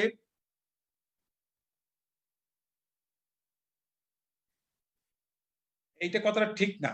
আমাদের একটা স্টাডি ছিল, আমরা দেখেছি যে যদি, এবং আমরা অ্যাডভাইস করবি, যদি আপনার সন্দেহ হয় যে টিবি লিম্ফ নোডের চিকিৎসা করার পর লিম্ফ নোডটা বড় হয়েছে, যদি আপনার সন্দেহ হয় যে এটা ড্রাগ রেজিস্ট্যান্স, অবশ্যই আপনাকে মাইক্রোব্যাকটেরিয়াল কালচার করতে হবে, সেনসিটিভ করতে হবে। যদি সন্দেহ হয় এটা টিবি রয়ে গেছে, অবশ্যই আপনাকে মাইক্রোব্যাকটেরিয়াল কালচার করতে হবে, অবশ্যই আপনাকে মাইক্রোব্যাকটেরিয়াল কালচার করতে হবে। কালচার করে টিবি বেসিলার না পাইলে আপনি বলতে পারবেন না যে টিবি রয়ে গেছে। যদি সন্দেহ ড্রাগ রেজিস্ট্যান্ট, সেনসিটিভিটি করতে হবে। যদি সন্দেহ হয় অন্য ডায়াগনোসিস, তাহলে হিস্টোপ্যাথি করতে হবে। আই রিপিট, শুধু হিস্টোপ্যাথি করলে হবে না, কারণ এটা আমাদের অবজারভেশন, আমাদের স্টাডি বলে এবং অনেক রিসার্চার বলে only finding of, আমি repeat, only finding of granuloma during at the end or after the treatment with full course of antibiotic drugs, যদি আমরা granuloma pi, that does not mean active tuberculosis, that does not mean active tuberculosis, কারণ granuloma থাকতে পারে, এরকম lymph node বড় হইলে granuloma থাকতে পারে, প্লাস এত বড় লিম্ফ নোডের পরে আবার ফাইব্রোটিক granuloma ডেভেলপ করতে পারে। শুধু সিম্পল granuloma, even condition পাইলো, that does not prove active tuberculosis unless there is microbacterial culture possibility. Even FB positive, G expert positive পাইলে হবে না, কারণ FB positive, G expert positive drug basis দিতে হবে না। সুতরাং কালচার করতে হবে। আর ড্রাগ রেজিস্ট্যান্স চিন্তা করেন তাইলে কিনা বলে সেনসিটিভ টেস্ট করতে হবে। আর অন্য ডায়াগনোসিস চিন্তা করেন যে না এটা লিম্ফোমা হইতে পারে, তাইলে আপনি হিস্টোপ্যাথি সার্ভিস ট্রিটমেন্ট পাইলে আমরা বলি এরকম হয়। তো এই জুলুকটা যদি এরকম হয়, আমরা অ্যাডভাইস করব টোটাল নেক ডিসেকশন, পুরো জিনিসটাকে আপনার বাড়ি করে নিয়ে আসতে হবে, নেক সার্জারি করতে হবে। পুরো জিনিসটা নেক সার্জারি করার পরে then the tissues to be submitted for histopathology. Mainly histopathy করবেন যদি আপনি অন্য ডায়াগনোসিস করে, মানে নন টিবি চিন্তা করেন। আর যদি শুধু টিবির জন্য চিন্তা করেন, it should be submitted for microbacterial culture and at the same time sensitivity. এগুলো করা কঠিন কিছু না, কিন্তু আমরা করি না, এটা করতে হবে। টোটাল এক্সেশন করলে সুবিধা কি? হিট হইতে সুবিধা। আর যদি আপনি একটু খোঁচা দেন, এখানে একটু টিস্যু নেন, দেখবেন সাইনাস হয়ে গেছে। আরেকটা কারণ, টিবি লিম্ফোডের রোগীরা খুব বেশি সাফার করে, অনেকে এফএনসি করে এইখান দিয়া, এডিসি দিয়া। ডিসি দিয়ে এফএনসি করলে কিন্তু বা একটা ছোট বায়োপসি নেয় ডিসি দিয়া, তাহলে কিন্তু এই যে ডেইলি শুরু হইলো, এই সাইনাস কিন্তু জীবনে বন্ধ হয় না। আপনাদের ক্লিনিশিয়ান দেখবেন রোগীরা কিন্তু ডিসপ্যাগরি নিয়ে আসে এবং পার্সিস্টেন্ট সাইনাস নিয়ে আসে, কারণ হইলো ডিসিতে ডিপেন্ডেন্ট পার্ট দিয়ে তারা কিছু নেয়। এই জন্য যদি এফএনসি করতেই হয় বা স্মল বায়োপসি দিতে হয়, এটা করবেন উপর দিয়ে, যেন ড্রেনেজ থেকে সাইনাস ফর্মেশন না হইতে পারে। সবচেয়ে ভালো টোটাল এক্সেশন এবং এটা জায়গাটা হিল হবে এবং এন্টিবি ড্রাগ সময় হলে ওষুধ বন্ধ করে দিবেন এবং এই টোটাল এক্সারসাইজ করলে স্টেরয়েড লাগবে না এবং হিল হয়ে যাবে এবং the material should be submitted for microbacterial staining and Onshey culture.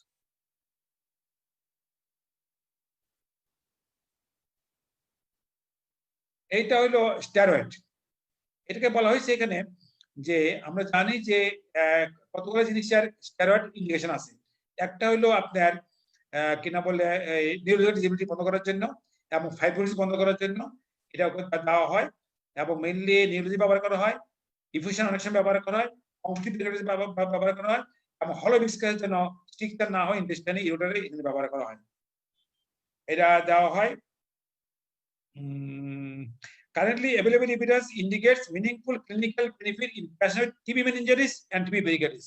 এই দুইটা কিন্তু প্রশ্ন জিজ্ঞাসা করে what are the absolute indication of steroid in tuberculosis? এই দুইটা absolute, TB meningitis and TB pericarditis R বাইগুলো absolute না কিন্তু। এবং TB meningitis-এ রেজিম আছে ডেক্সামেথাসোন দিয়া, একটা রেজিমেন আছে, এটা পড়ে নিন আপনার বইতে আছে এবং TB pericarditis-এও কিন্তু একটা রেজিমেন আছে, এটা ইউজুয়ালি ডেক্সামেথাসোন দিয়ে দেওয়া হয়, পেনিসিলিন দেওয়া যেতে পারে, আমি ডিটেইলে গেলাম না, এগুলো রেজিম আছে। এবং পুলুলার ডিজিজে দেওয়া যেতে পারে, তবে এটা দিয়ে যে খুব বেনিফিট হয় এটা বলা যাবে না, এটা দিয়ে টিকেনি প্রিভেন্ট করে এটাও বলা যাবে না। আবার দেখা যাচ্ছে টিবি ইনফেকশন চিকিৎসা না করলেও ভালো হয়ে যায়, কিন্তু ভালো হয়ে গেলেও কিন্তু পরবর্তীকালে টিবি হয় বলে মনে করা হয়। এই জন্য বলা হয়েছে there are insufficient data to recommend adjunctive steroid in treatment of peritoneal TB. তবে আমরা ক্লিনিশিয়ানরা কিন্তু পেরিটোনিয়াল টিবিতে আমরা কিন্তু স্টেরয়েড বন্ধ করি, কারণ টু প্রিভেন্ট স্টেরিলিটি, যেন ওই যে ফ্যালোপিয়ান টিউবে স্ট্রিকচার না হয় এবং ইউরেটারে যেন স্ট্রিকচার না হয়। তবে এটা সায়েন্টিফিক্যালি খুব ব্লিড না, কিন্তু আমরা বেনিফিট ডাউট আমরা যদি কন্ট্রাকশন না থাকে আমরা কিন্তু স্টেরয়েড দিয়ে দিই, কিন্তু অ্যাবসলিউট ইন্ডিকেশন বাইরে কিন্তু সার্জারি বলে একটু দুইটা কথা বলে যে আমি শেষ পর্যায়ে আসি, সার্জারি না বলতে হবে না, কারণ আমরা টিবি চিকিৎসা করার পরে আলটিমেটলি কিন্তু সার্জিক্যাল কনসালটেন্ট লাগে অনেক সময়। একটা হইতে পারে যেমন লাগে to take biopsy material, surgery করা লাগতে পারে এবং তখন মনে করেন পজিটিভ সন্দেহ আছে, আবার মিলিজ হইতে পারে এবং তার প্যারাপ্লেজ হয়ে গেছে, তখন সার্জারি অ্যাডভাইস করে আমরা ডিকম্প্রেশন এট সেম টাইম আমরা বলি যে টু কালেক্ট সাম টিস্যু এই জন্য আমরা করতে পারি, এই জন্য করতে পারি। আবার আমি দেখাচ্ছি টিবি লিমিনেটের বেলায়ও কিন্তু আমরা টোটাল সার্জিক্যাল এক্সট্রাকশন করতে পারি ফর দ্য কিউরিক and for the ultimately to collection of tissues আমরা করতে পারি। এটা হলো এই থেরাপি লিমনোডের ব্যাপারে কথা হয়ে গেছে, কখন আমরা সার্জারি করবো কখন রেফারেন্স করবো এটা কথা হয়ে গেছে। আর স্পাইনাল টিবিতে বলছি আমরা যে ইউজুয়ালি আমাদের সার্জারি লাগে না, আগে ভালো হয়ে যায়, তবে যদি নিউরোলজিক্যাল ডেফিসিট থাকে অনেক সময় ডিকম্প্রেশন লাগে এবং ডিকম্প্রেশন লাগলে অনেক সময় এট the same time tissue material আমরা কালেকশন করতে পারি। টিবি প্লুরিসিতে অনেক সময় বলা হয়েছে the routine complete drainage of pleural fluid at the time of diagnosis is not needed because it does not appear to decrease the amount of residual pleural thickening. Drainage না করলেও বলে যে টিবি ড্রাগ দিলে শুকিয়ে যায়, তবে আমরা diagnosis অনেক সময় আমরা ড্রেন করতে হয়, তবে যদি ডিসপ্লিক হয় তো অবশ্যই তখন ড্রেন করতে হবে। এবং একটা ড্রাগ বলা হয় যে ফিব্রিলিন ড্রাগ দেওয়ার জন্য, আমি তো কোনো দেখি নাই ফিব্রিলিন ড্রাগ কি ড্রাগ এটা আমি বলতে পারবো না, এটা আছে। অনেক সময় পেরিকার্ডিওটমি করা লাগতে পারে, এটা আমাদের যারা আমার সাথে যারা কাজ করছে আমি গত কয়েক বছর দেখছি, কয়েকটা কেস আমরা ডিল করছি আমরা, যাদের কিন্তু কনস্টিভ পেরিকার্ডিটিসের জন্য আলটিমেটলি কিন্তু বার্সেল সিনড্রোম দেখা দিচ্ছে এবং তাদেরকে আমরা কিন্তু আলটিমেটলি ওয়েট ফর পেরিকার্ডিওটমি এবং তারা আলটিমেটলি ইমপ্রুভ হয়েছিল। সুতরাং এটা কিন্তু আমাদের ক্লিনিশিয়ান মনে রাখতে হবে, কারণ ক্লিনিশিয়ান টিবির কোনো অংশ বাদ দিলে হবে না, ক্লিনিশিয়ানরা টিবির কোনো অংশে বাদ দিলে হবে না, আপলোড সার্জারি করে রোগী ভালো করতে হবে। টিবি যে should B A curable disease, সুতরাং এটা কিন্তু আমরা মাঝখান দিয়ে হাল ছাড়লে হবে না, করতে হবে। এবং নিউরো সার্জারিতে অনেক সময় কিন্তু হাইড্রোকোলার ডেভেলপ করে, তখন কিন্তু অনেক সময় ভেন্ট্রিকুলোর শান করতে হয় এবং কিন্তু অনেক সময় কিন্তু টিউবারকুলোমাতে সাধারণত ইন্ডিভিজুয়াল রেসপন্স করে, কিন্তু অনেক সময় ডিকম্প্রেশন করতে হয়, অনেক সময় লিশন বড় হয়, বড় লাগতে পারে, হাইড্রোকোলার ডেভেলপ করতে লাগতে পারে, তখন আমরা অবশ্যই নিউরো সার্জিক্যাল কনসালটেশন লাগবে এবং আমাদের ক্লিনিশিয়ান নাম কাজ হলো টাইমলি কনসাল্ট করা, সার্জিক্যাল কনসালটেশন নেওয়া, এবং তারা যেটা বলছে সেটা ঠিকমতো বোঝা এবং সেই অনুযায়ী রোগীর জন্য ট্রিটমেন্ট অফার করা। এটা বলছি ইউরিনারি টিবির জন্য। ইউরিনারি টিবিতে কিন্তু অনেক ধরনের সার্জারি লাগতে পারে। এটা যদিও অনেক লেখা বড়, কিন্তু এটা উদ্দেশ্য হলো যে ইউরিনারি টিবি ডায়াগনোস করলে হবে না, তাদের কিন্তু আমরা দেখতে হবে কোনো কমিউনিকেশন ডেভেলপ করছে কিনা। টাইমে যদি আমরা সার্জারি না করি তাহলে কিন্তু হুটহাট দিতে পারে। ইউরিনারি অবস্ট্রাকশন আছে কিনা, পেনিফ্রিক অ্যাবসেস আছে কিনা, এগুলো দেখার পরে নন ফাংশনাল কিডনি আছে কিনা, কার্ডিওনেফ্রোসিস আছে কিনা, হাইড্রোনেফ্রোসিস আছে কিনা, ইউরিক স্ট্রিকচার আছে কিনা, এগুলো কিন্তু দেখে আমাদের কিন্তু অনেক সময় স্ট্যান্ডিং রাখতে পারে, এবং এগুলো দেখে আমাদের কিন্তু টাইমলি সার্জিক্যাল ইন্টারভেনশনের জন্য অ্যাডভাইস নাও লাগতে পারে। সার্জন অ্যাডভাইস করলে হবে না, সার্জন এবং ক্লিনিশিয়ান মিলে ডিসিশন নিতে হবে। কিন্তু টাইমলি যদি রেফার না করি তাহলে কিন্তু পরে কিন্তু কিছু একটা হয়ে গেলে কিন্তু পরে সার্জারি করে লাভ না হইতে পারে। এই জন্য এই জিনিসটা আমার দেখানো। আমি প্রায় শেষ পর্যায়ে আছি, ওদের দুই একটা থাকতে পারে। এটা হ্যাঁ শেষ। মনিটরিং কিভাবে করব? সবচেয়ে সবাই ডায়াগনোজ যেমন কঠিন, টিবি এসএল তুমি রেডি হও, আমি শেষ স্লাইড। টিবি মনিটরিং কিন্তু ডিফিকাল্ট, কারণ এটা কোনো কিউ ডিফাইন করা ডিফিকাল্ট। কারণ আমরা যেমন পারমানেন্টলি বলি যে স্পুটাম করার পর যদি নেগেটিভ হয় তাহলে আমরা বলতে পারি যে তার কিউ হয়েছে, এখানে কিন্তু এটা বলা যাবে না, এবং ক্লিনিক্যাল রেসপন্স বোঝা মুশকিল হয় অনেক সময়। সুতরাং এটা কিন্তু যেমন বোন টিবি, লিম্ফ নোড টিবি কখন যে ভালো হলো এটা বলা মুশকিল, এই জন্য কিন্তু ফলো আপ করা ডিফিকাল্ট হয়। আমি পড়ি এটা। For patient external tuberculosis, pathological evaluation of response to treatment is often limited by the difficulty in obtaining the follow-up specimen. Diagnosis specimen পাওয়া যায় না, আর follow-up specimen কেমনে পাওয়া যাবে? Pathological follow-up সম্ভব না। Response often must be judged on the basis of clinical and radiological findings. The clinician খুব সাবধানে রেসপন্স দেখতে হবে না। The frequency and kinds of evaluation will depend on the site involved, severity of the disease, and the ease with which specimen can be obtained. In contrast with PTB, treatment cure of PTB is difficult to define. Moreover, there are no established criteria for the end of treatment. বললাম না, বোন TB যারা চিকিৎসা করে তারা বলে যে 12 মাস, যারা বা অনেকে 1.5 বছরও বলে, এভাবে অনেক দিন ভেরিয়েশন হয় ডিউরেশন নিয়ে, সেই জন্য ফলো আপ করা ডিফিকাল্ট। এখানে কিন্তু ক্লিনিক্যাল জাজমেন্ট ইম্পর্টেন্ট, ডায়াগনোজ যেমন ক্লিনিক্যাল জাজমেন্ট ইম্পর্টেন্ট, এবং ফলো আপের জন্য কিন্তু ক্লিনিশিয়ান জাজমেন্ট ইম্পর্টেন্ট। এখানে ক্লিনিশিয়ানের রোল অত্যন্ত ইম্পর্টেন্ট, এই জন্য কিন্তু এটা ভালো করে শিখতে হবে। In bone joint TB, radiological markers have been used to assess the cure. However, in X-ray may never return to baseline. And recent studies in spinal TB have shown that 50% of the patient had magnetic resonance imaging evidence of tuberculosis activity even at the end of 12 months of treatment. এমন এগুলো দেখা গেল যে বনে কিছু আছে, আপনি বলতে পারেন না তোমার টিবি ভালো হয় নাই, আরো ওষুধ খাও, কখন বলবেন? বলা কিন্তু রিস্কি। ইনস্ট্যান্ট টিবির জন্য বলা হয়েছে যে এটাও ডিফিকাল্ট, তো বলা হয়েছে যদি কোলোনোস্কোপি করে রিলিজ করা হয়ে থাকে 2-3 মাস পরে আবার একটু কোলোনোস্কোপি করে ফলো আপ করা যেতে পারে। এটা লিশনটা কি অবস্থা? Conclusion. Diagnosis extrapyramidal TB poses challenges due to, আমি আগে বলছি, the diversity of symptom with which the extrapyramidal tuberculosis may present. বিভিন্ন ধরনের সিম্পটম নিয়ে আসে, অনেক সাথে অনেক সিম্পটম মিলে, এই জন্য ডিফিকাল্ট। এবং low level of suspicion among the clinician, এটা হচ্ছে ইম্পর্টেন্ট হলো difficult in obtaining the adequate sample for confirmation, এটা ইম্পর্টেন্ট। আর হলো reluctance on the part of the clinician for মাইক্রোব্যাকটেরিয়াল confirmation. আমরা হিস্টোপ্যাথি বায়োপসি পড়াই দেই, কিন্তু খুব কমই বলি আমরা যে ভাই এপি স্টেনিং করেন। এপি স্টেনিং করার পর কিন্তু এপি কালচারটা কিন্তু খুব কমই আমরা করি। আশা করি এখন থেকে সবাই আমরা ফলো করব। সুতরাং আমাদেরকে অ্যাওয়ারনেস বাড়াইতে হবে, এবং বাড়াইলেই আমাদের কিনা বলে এই ডায়াগনোসিসটা ভালো হবে। আমি মনে করি যে আজকে এটা বিডি ফিজিশিয়ান এই উদ্যোগ না করে আমার নতুন করে আবার একটা পড়াশোনা হলো, এবং আমি আবার একটু শিক্ষকতার স্বাদ পেলাম আর কি। তো যদি প্রশ্ন থাকে আমরা উত্তর দেওয়ার চেষ্টা করবো, আর টায়ার থাকলে প্রশ্ন তো না থাকলে চলে আর কি। থ্যাংক ইউ সবাইকে, অসংখ্য ধন্যবাদ সবাইকে। এটা বলতে পারেন sir, thank you very much for your outstanding presentation. তো আমাদের মাঝে আজকে প্যানেলিস্ট হিসেবে যোগ দিয়েছেন আমাদের প্রফেসর জলিল চৌধুরী স্যার, অত্যন্ত সুহৃদ কাছের মানুষ, এবং ফ্যামিলি মেম্বার বলা যায় প্রফেসর এমডি মোহাম্মদ রিদওয়ানুর রহমান, আমাদের মেডিসিনের একজন লিজেন্ড। আসলে স্যার অনেক অনেক কোশ্চেন জুটছে। এখন রিদওয়ান স্যারকে যেহেতু পাওয়া গেছে, স্যার আমি রিদওয়ান স্যারকেই দিয়ে আমি একটু কোশ্চেন আনসার শুরু করি, কারণ রিদওয়ান স্যারও মেডিসিনের মাস্টার। প্রশ্নগুলো রিদওয়ান স্যারের জবাব দিচ্ছেন। হ্যাঁ, একটু রিদওয়ান স্যারও জবাব দিন স্যার। কিছু কোশ্চেন রিদওয়ান স্যারের কাছে আমরা আনসার শুনি। আর আপনার সার্বিক প্রেজেন্টেশন আমি তো বলছি এখন রিদওয়ান স্যার জবাব দিলে ভালো হবে। একটু রিদওয়ান স্যারকে শুরু করি। স্যার অনেক কোশ্চেন স্যার, 20-30টার উপরে স্যার। স্যার ফার্স্ট কোশ্চেন হচ্ছে একজনের অ্যানোনিমাস, ওনার কোশ্চেন হচ্ছে as highly TB endemic zone, so in aspect of Bangladesh, does all TB is post primary? Why MT has no value in diagnosis?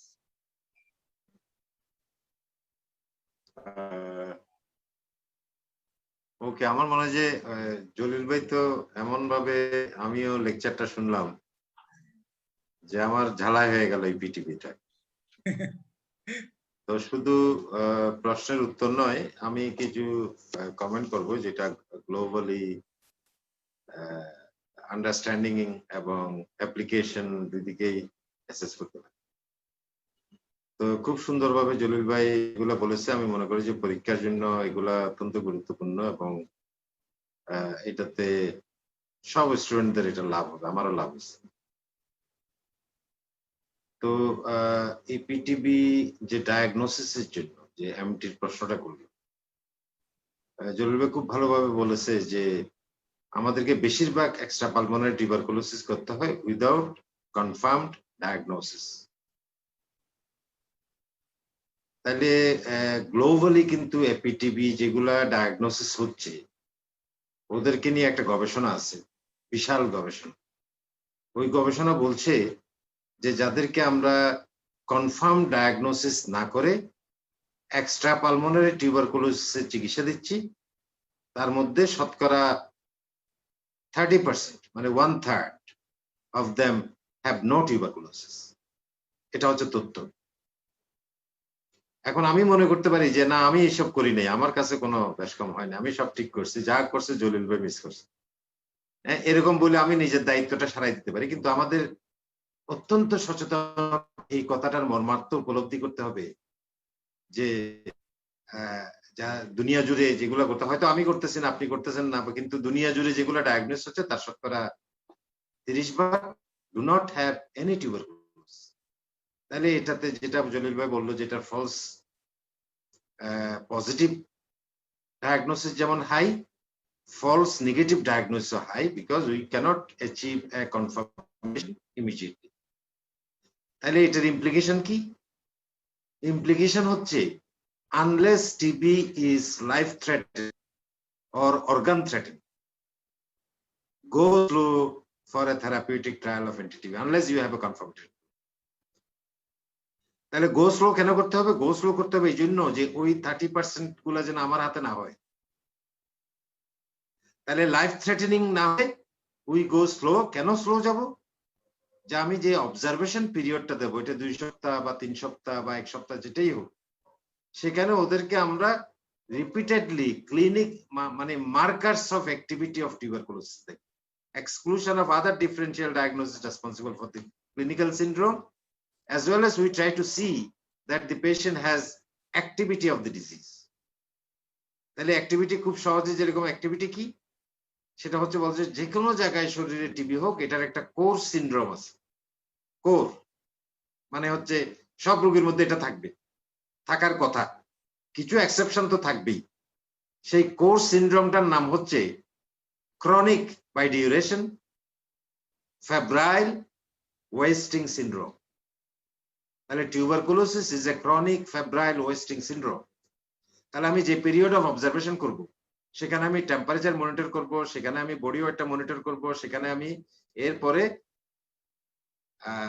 ওকে বারবার laboratory markers of activity গুলো দেখব, clinical markers of activity and laboratory markers of activity.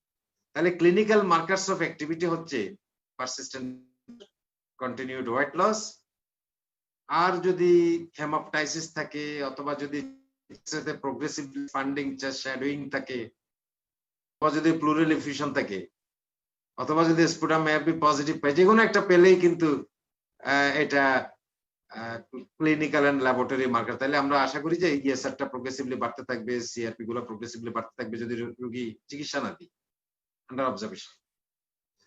তাহলে এই chronic febrile wasting syndrome is a very important clinical clue to the diagnosis of extrapulmonary tuberculosis.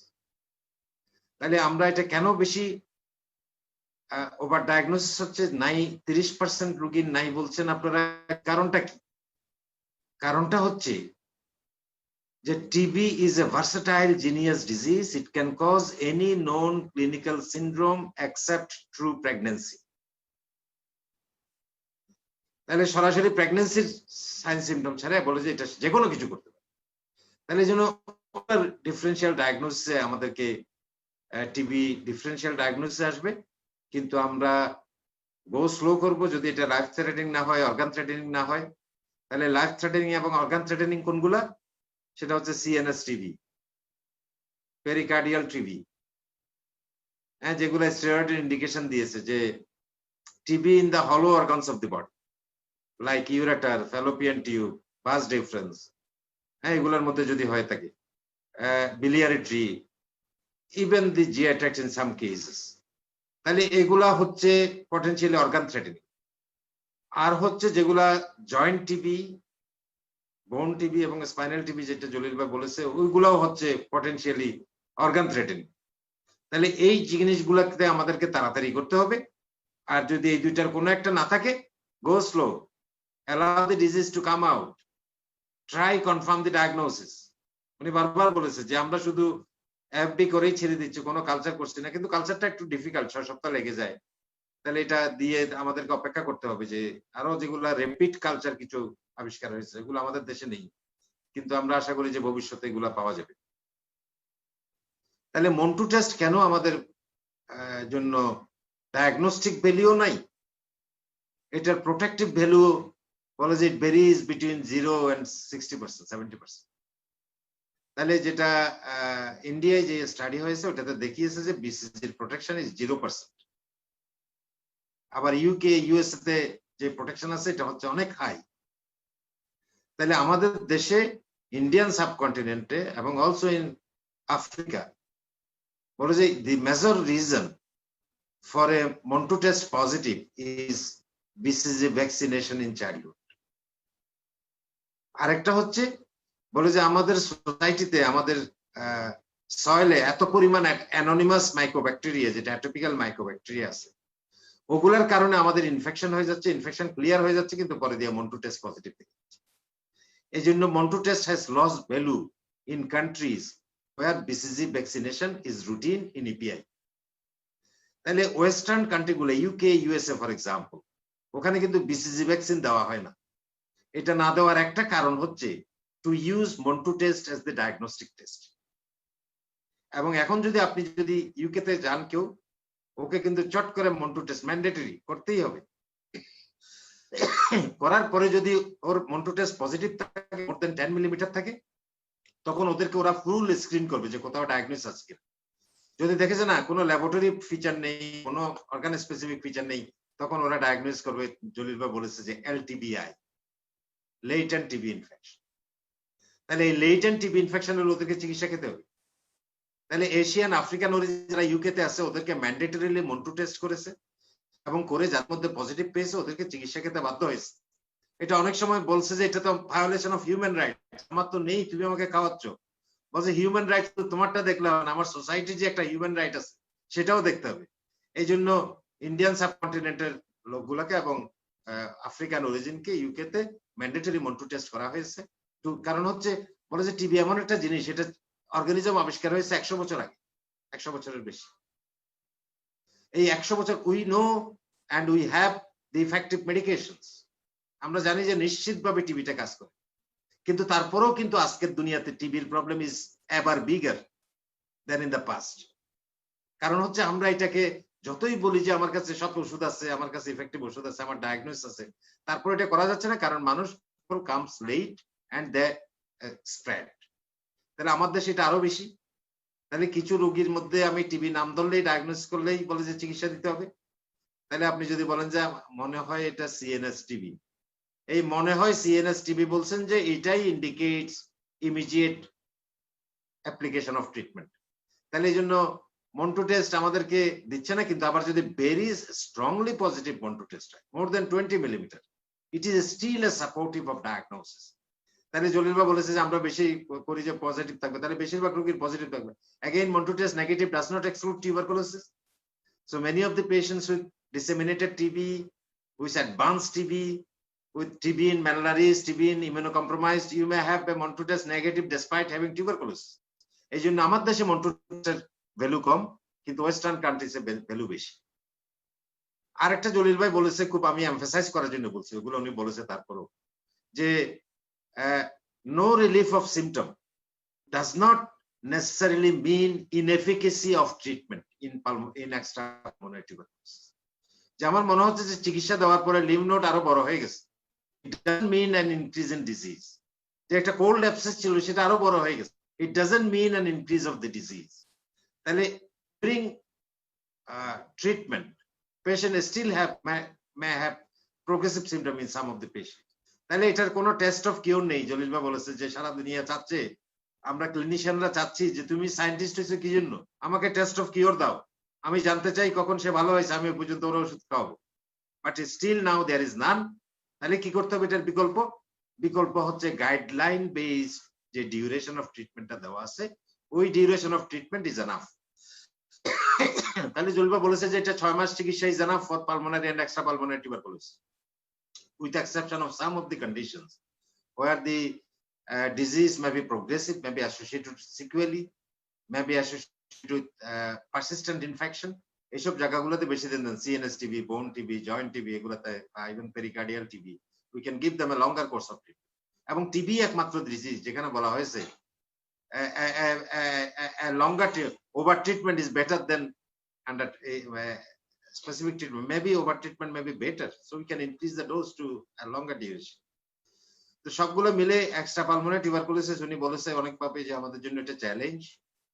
আমরা চাই যে আমার হাত দিয়ে ওই 30% একজন আমার হবে না, এটা করতে গেলে আমাদেরকে অনেক সচেতন ভাবে অনেকগুলো ডায়াগনস্টিক টেস্ট করে এবং exclusion of other differential diagnosis করে এটা চিকিৎসা দিতে হবে, তাড়াতাড়ি করতে হবে। তাহলে প্লুরাল ইনফিউশন পাইলেই চট করে অ্যান্টিটিবি দিয়ে দিতে হবে না। প্লুরাল ইনফিউশন পাইলেই, যেহেতু এটা commonest diagnosis parapneumonic infusion, you will ensure that patient has received adequate antibiotics for adequate duration and adequate dosage. Only then you will be going for giving anti-TB treatment in most of these situations. Abar jodi huge pleural effusion, compressing the other side, causing respiratory distress, you do not wait. Karon parapneumonic infusion কখনো huge হয়, এটা হতে পারে অর্ধেক পর্যন্ত 2/3 পর্যন্ত চলে যেতে পারে, কিন্তু huge infusion is not expected in parapneumonic infusion. তাহলে এরকম কিছু কিছু জায়গা এখানে আমরা ডান বাম করতে পারি এবং we can draw early solution. কিন্তু যেটা দিয়েছে, যেই করেছে যে আমাদের অনেক বেশি মাল্টি ড্রাগ রেজিস্ট্যান্ট হওয়ার সম্ভাবনা আছে, এই জন্য বলে যে টিবি ডায়াগনোসিস হইতে হবে এমন যেন আমি কি ডায়াগনোসিস করছি সারা দুনিয়া জুড়ে বলতে একই হয়। তাহলে এটা করার জন্য টিবির একটা ডায়াগনোসিস হবে টিবি, একটা ডায়াগনোসিস হবে অর্গান, কোন অর্গানের টিবি, আরেকটা ডায়াগনোসিস হবে যে এটা কি নতুন না পুরানো। কারণ পুরানো টিবি গুলার মধ্যে আগে যদি রিট্রিটমেন্ট টিবি হয়, এদেরকে বলা হচ্ছে ওদের জন্য একটা আলাদা রেজিমেন। এই আলাদা রেজিমেন করার ভিত্তি হচ্ছে যাদের রিট্রিটমেন্ট লাগে ওই রোগীর মধ্যে এমডিআর টিবি গুলো লুকায়িত আছে। তাহলে সবাইকে তো আমরা কালচার করে এমডিআর টিবি ডিটেক্ট করতে পারতেছি না। এই জন্য রিট্রিটমেন্ট হলেই ওদেরকে এমন একটা রেজিমেন দেওয়া হচ্ছে যেটা একটা ড্রাগ রেজিস্ট্যান্ট টিবির চিকিৎসা দেওয়া হচ্ছে, কারণ ওদের মধ্যে লুকিয়ে আছে, আমি বুঝতে পারতেছি না কোনটা ড্রাগ রেজিস্ট্যান্ট কোনটা ড্রাগ রেজিস্ট্যান্স নয়। তাহলে এই জন্য টিবি এটা 1.5 ঘন্টা যে বক্তৃতা হয়েছে হয়তো অনেকের বিরক্ত লাগতে পারে, কিন্তু আমি বিরক্ত হই নাই এবং আমি এনজয় করেছি। হ্যাঁ, টিভিতে সারাদিন বলতে পারবো, আমাকে যদি বলেন যে আপনি কয়েক ঘন্টা বলেন, I can speak for hours. তাহলে এইভাবে শেষ হবে না। তারপরে কয়েকটা কমন ইন্ডিকেশন যেগুলো স্টেরয়েড, আমি মনে করি যে আমাদের চিকিৎসকরা ইভেন কনসালটেন্টরা খুব তাড়াতাড়ি প্লুরাল ইনফিউশনের স্টেরয়েড ইউজ করে ফেলতেছে। এবং আমি এমন দেখেছি যে বিশেষ করে অ্যাপোলো হাসপাতালে আমি দেখতে বাধ্য হয়েছি যে আমি যতগুলো রোগী দেখেছি প্লুরাল ইনফিউশনের প্রত্যেকটাকে স্টেরয়েড দিয়ে দিচ্ছে। তাহলে এভাবে স্টেরয়েডটা মিসইউজ করা ঠিক হবে। স্টেরয়েড আপনি হাতে রাখুন, আপনার তো আছে, এটা যে কোনো সময় ব্যবহার, লাইফ থ্রেটেনিং না। লাইফ থ্রেটেনিং না হলে don't go for steroid because it's not required. তাহলে এভাবে করে আমাদেরকে ইউনিফর্মিটি বিটুইন আস, যে আমরা সবাই যেন একইভাবে দেখি টিভিটাকে, এক্সট্রা পালমোনারি একইভাবে যেন করি, আমরা যেন টিবি কন্ট্রোলে আমাদের কন্ট্রিবিউশন করি because patients are coming to us. এবং আরেকটা বলে শেষ করবো, সেটা হচ্ছে TB is a notifiable disease in Bangladesh. এবং আপনি বাধ্য একটা টিবি হলে সেটা নোটিফাই করার জন্য, যদি না করেন আপনি লিগালি লায়েবল। তাহলে আমাদেরকে চিন্তা করতে হবে ওষুধগুলা অবশ্যই সরকারি ওষুধ, বাইরে যেগুলো পাওয়া যায় ওগুলোর চেয়ে অনেক বেটার, বিকজ এটা এমন একটা সাপ্লাই চেইন হয়ে আসছে বাংলাদেশে যে এটা WHO প্রডিউস এবং এটা ফ্রি অফ কস্ট। তাহলে আমাদের সব সময় ড্রাগ সেন্টার যেগুলা থেকে টিবি ওষুধ দেয় ওগুলাতেই ওদেরকে রেফার করতে হবে, rather than asking them to buy from the market. Market থেকে বাই করতে হয় যখন আমাদের ড্রাগ রিঅ্যাকশন হয়, অনেকগুলো ড্রাগ ইন্ডিভিজুয়ালি ইউজ করতে হয়, এটা কিন্তু প্রোগ্রামের কাছে নেই। এই জন্য অনেক সময় আমাদেরকে বাইরে থেকে, otherwise government drugs are better drugs than the available in the private market. Okay, thank you very much, thank you for patient hearing. Thank you professor Ridwanur Rahman sir. Ridwan স্যারের সাথে আমার এক্সপিরিয়েন্স হচ্ছে আমাদের প্রথম প্রেজেন্টেশনটার, মানে আমাদের প্রথম প্রেজেন্টেশনটা সাডেনলি আমাদের প্রেজেন্টার প্রেজেন্ট করতে না পারাতে আগের দিন রাতে 10টায় আমি স্যারকে নক করে বলি যে স্যার কালকে প্রেজেন্ট করতে হবে। মানে স্যারের কথা হচ্ছে যে স্যারকে আগের দিন বললেই হবে, কি প্রেজেন্ট করতে হবে, অত প্রিপারেশন স্যারের দরকার নেই। আজকে টিভির জন্য স্যারের যা বুঝলাম, আসলে স্যার কয়েক ঘন্টা বলতে পারতেন। আমাদের কোশ্চেন স্যার রীতিমতো এত আগে বলতে পারে, আসলে দেখতে হবে যে ও ফ্রি আছে কিনা, এত আগে বলা লাগবে দেখতে যে ওই সময় ফ্রি আছে কি, তাইলে হবে। স্যার কোশ্চেন 40টার উপর আছে স্যার, সময় হয়ে গেছে। আমি খুব মানে শর্টে কোশ্চেন করি, আপনারা অল্টারনেট করে স্যার দুজনের মতো আনসার দেন। ডক্টর হানিফ তহিদের একটা কোশ্চেন, দুইটা question. What are types of intestinal TB? Is peritoneal TB included in abdominal TB? আমি যা প্রশ্ন দেখলাম এগুলা কিন্তু অনেকগুলা বুদ্ধিমত্তার পরিচয়, তারা ভালোভাবে শুনছে এটার পরিচয় দেখলাম যে আমি এটা দেখে ফেলছি। তো এখানে স্যার কোশ্চেন শেষ হয়নি, আরো অনেক আছে স্যার। ঠিক আছে, আমি একটু যোগে দিলে সময় লাগবে বেশি, শুধু আমি যেগুলো শর্টে স্যার অনেক সময় লাগবে। আমি ফটাফট জবাব দিচ্ছি। প্রথম হলো peritoneal TB, peritoneal abdominal TB, অ্যাবডোমিনে থাকলে অ্যাবডোমিনাল টিবি হবে না কেন? পেরিটোনিয়াল টিবি, অ্যাবডোমিনাল টিবি, তো আমি আগে বলছি যেগুলো বাই নেম বলা উচিত, কারণ অ্যাবডোমিনাল টিবি বললে কিছু বুঝলাম না আমি। তুমি বলো যে TB involving peritoneum, TB involving colon, TB involving GI, এটা বোঝা গেল। আটাকে প্রথম প্রশ্ন কি ছিল? What are the types of intestinal TB? আচ্ছা, টাইপস বলতে ও আমার যেটা মনে হচ্ছে সে বলতে হিস্ট্রি টাইপ বলেছি বোধহয় খুব সম্ভবত, ওই হাইপারপ্লাস্টিক আলসারেটিভ, এটা মিন করছে, এটাই মিন করছে, তাছাড়া কোনো টাইপ নেই। স্যার ডক্টর প্রবল চক্রবর্তীর একটা কোশ্চেন আছে, what is the treatment of latent TB? শুনো, ল্যাটেন্ট টিবি ট্রিটমেন্ট তো রিদওয়ান সাহেব আমার মনে একটু ভুলে গেছে। ল্যাটেন্ট টিবি নিয়ে প্রোটোকল ভেরি করে, তবে আমরা দেশের সাথে বিদেশে পার্থক্য হবে। বিদেশে অনেক সময় শুধু আইএনএস দিতে বলে, অনেক সময় আইএনএস দিতে বলে, এগুলো আমাদের দেশে একটু চিন্তা ব্যাপার আছে, কারণ আমরা দেশে আদৌ ল্যাটেন্ট টিবির চিকিৎসা আমরা করবো না সেটা ব্যাপার আছে। কারণটা হচ্ছে কি, আমরা দেশে আইএনএস রেজিস্ট্রেশন অনেক হাই কিন্তু, এবং সুতরাং আমরা যদি আইএনএস চিকিৎসা করি তাহলে কিন্তু আরো MDI TB, resistant TB develop করার সম্ভাবনা আছে। আমরা যে শুধু আইএনএস যেমন মেডিসিন দেই সেটারও কিন্তু পরে আলটিমেটলি এরা কিন্তু পরে এমডিআই টিবি হওয়ার সম্ভাবনা আছে। সুতরাং এটা আমাদের দেশে প্রথম কথা আদৌ আমরা ল্যাটেন্ট টিবি চিকিৎসা করবো কিনা, করবো তখনই তখন যদি আমরা দেখি কোনো ড্রাগ দিই, যেমন ইমিউনোসাপ্রেসিভ ড্রাগ তখন দিতে হবে। তখন এটা তো যে প্রোটোকল আছে, আইএনএস এর প্রোটোকল আছে, আইএনএস প্লাস রিমিউভেশন প্রোটোকল আছে। তবে আমি তো বলি আমার ব্যক্তিগত অভিজ্ঞতা যে টিবি হইলে টিবির ফুল চিকিৎসা করা উচিত, আগেভাগে চিকিৎসা করা দরকার এই দেশের জন্য। এক্স্যাক্টলি আমি অ্যাড করব যে latent TB is not a diagnosis for Bangladesh, yes, India or Africa. Yes. Latent TB is diagnosis for the western countries. তাহলে আমার দেশে কোনো latent TB নেই। আমার দেশে latent TB সবাই, আপনিও latent TB, আমিও latent TB। বুঝলাম। তাহলে আমাদেরকে যদি এখন মন্টু পজিটিভ হয় আমাকে নিয়ে ওষুধ খাওয়াবে, তাহলে সেটা আমার দেশের জন্য একেবারেই প্রযোজ্য নয়। latent TB is not in the guideline of Bangladesh or India. তাহলে latent TB is for western countries যেখানে BCG ভ্যাকসিনেশন নেই। আমাদের দেশে কিছু রোগীকে চিন্তা করা যায়, যেটা জলিল ভাই বললো, যে যাদেরকে আমরা বায়োলজিক্যাল এজেন্টস দিয়ে চিকিৎসা করছি ওদের মধ্যে যদি স্ট্রংলি পজিটিভ মন্টু টেস্ট থাকে অথবা স্ট্রং পজিটিভ কোয়ান্টিফারেন গোল্ড, তাহলে কোয়ান্টিফারেন গোল্ড আর মন্টু টেস্ট কোনো বেশ কম নেই। আপনি টিবির অ্যান্টিবডি অনেকে টেস্ট করে, আমি দেখতেছি যে এগুলা কিন্তু মন্টু টেস্টের সমান। তাহলে এগুলা does not add any value to the diagnosis of tuberculosis.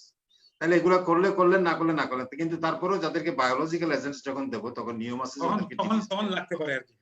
তখন টিবি স্ক্রিন করতে হবে। ওই সময় আমরা কিছু লেটেন্ট টিবি কে চিকিৎসা দিতে পারি। এছাড়া বাংলাদেশ, ইন্ডিয়া, আফ্রিকা কোনো লেটেন্ট টিবি নেই, কোনো লেটেন্ট টিবির চিকিৎসাও নেই।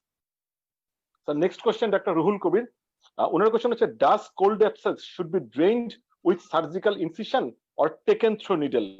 Does cold abscess incision create risk for chronic discharging sinus? এটা আসলে বলে ফেলছি, আমি খেয়াল করিনি কেন। কোল্ড অ্যাবসেস যদি হয় তার নিডল দেওয়া উচিত নয়, এক নম্বর। দ্বিতীয় হলে আমি দেখাচ্ছি নিডলটা দেওয়া উচিত উপরের দিকে, যেন এটা পরে সাইনাস না হয়। কোল্ড অ্যাবসেস যদি হয় তাহলে it should be exercised and should be submitted for histopathology important হলো মাইক্রোব্যাকটেরিয়াল স্টেনিং এন্ড আরো বেশি ইম্পর্টেন্ট হলো মাইক্রোব্যাকটেরিয়াল কালচার।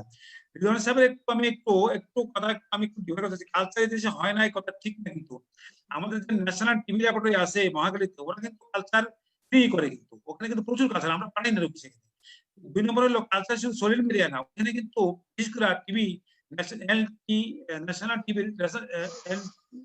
টিভি রেফারেন্স ল্যাবরেটরি, এটা যেটা আছে মহাখালীতে, ওরা কিন্তু লিকুইড মেটেরিয়াল কালচার করে কিন্তু। এবং আমি বহু রোগী পাঠিয়েছি ওদেরকে, মানে কিছু রোগী পাঠিয়েছি আমাকে, ওরা কিন্তু সব কালচার করে দেয়, লিকুইড মেটেরিয়াল হয় কালচার কিন্তু সেখানে। আর নাহলে কিছু কিছু ক্ষেত্রে জিন এক্সপার্ট তো আছে। স্যার আমি এবার দুইজনের একটু কম্বাইন্ড একটা কোশ্চেন করি স্যার। ডক্টর সাগরনের কোশ্চেন হচ্ছে what is the difference between NAT7 and GeneXpert, role of gene expert?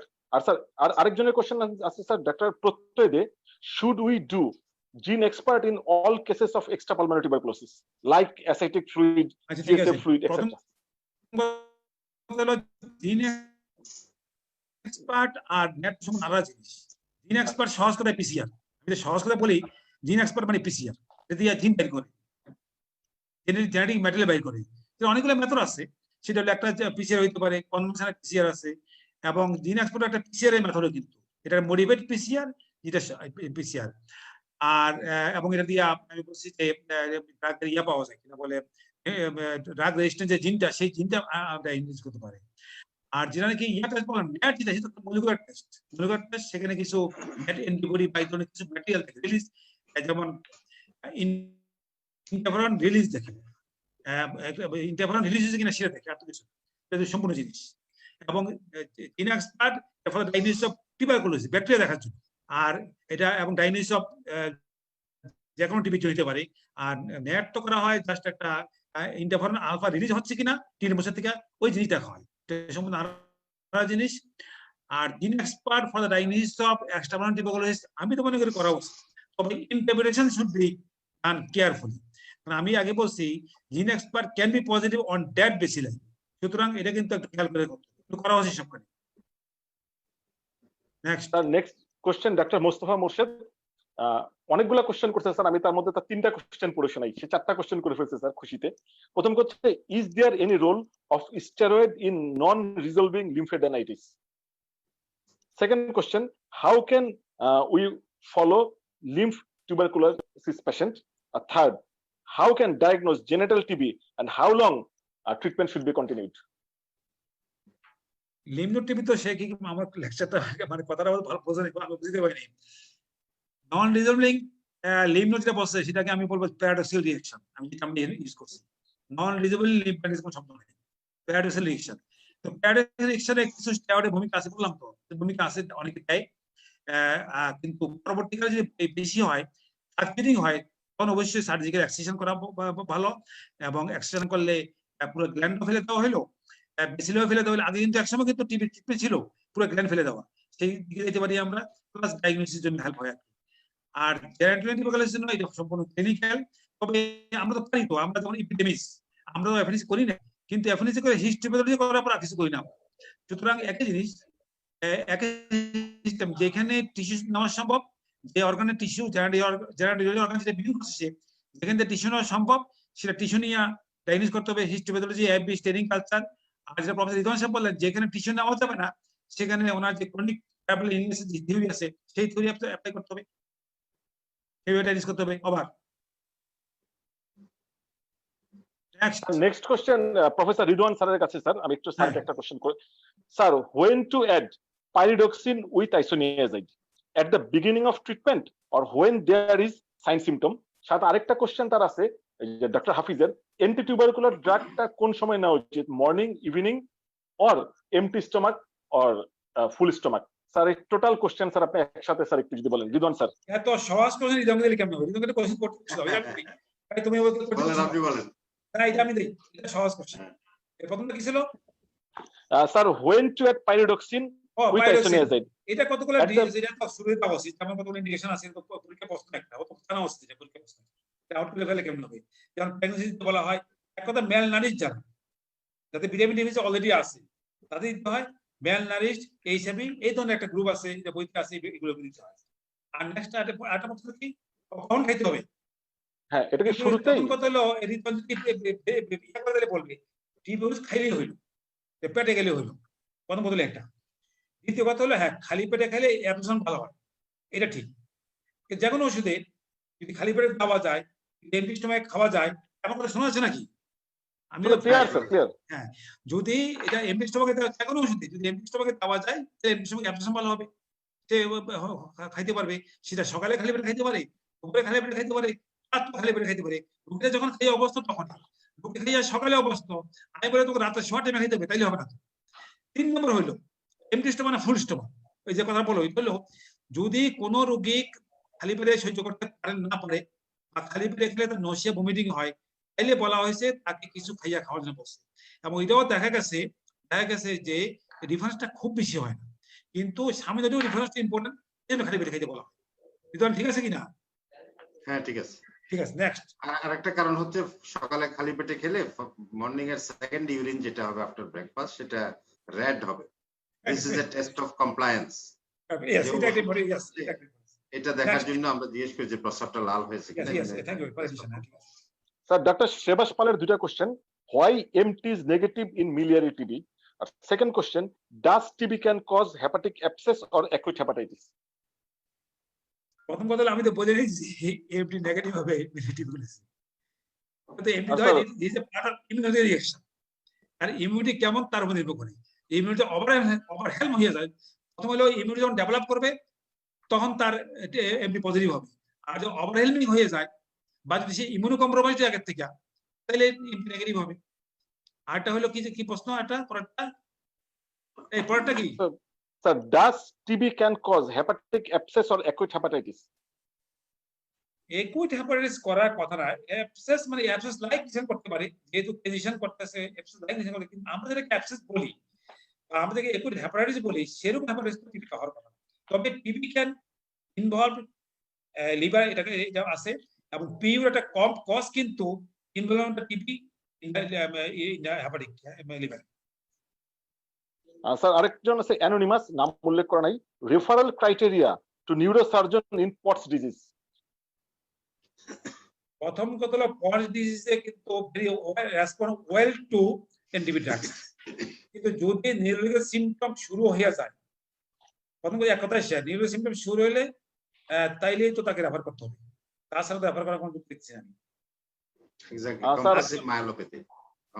আরেকটা হলো সিএনএস, সিএনএস আমি এটা ভুলে গেছি, সিএনএস এ যদি সিএনএস ইনভলভমেন্ট যদি প্রেসার ইফেক্ট থাকে টিউবারকুলার মধ্যে, তাহলে হইতে পারে।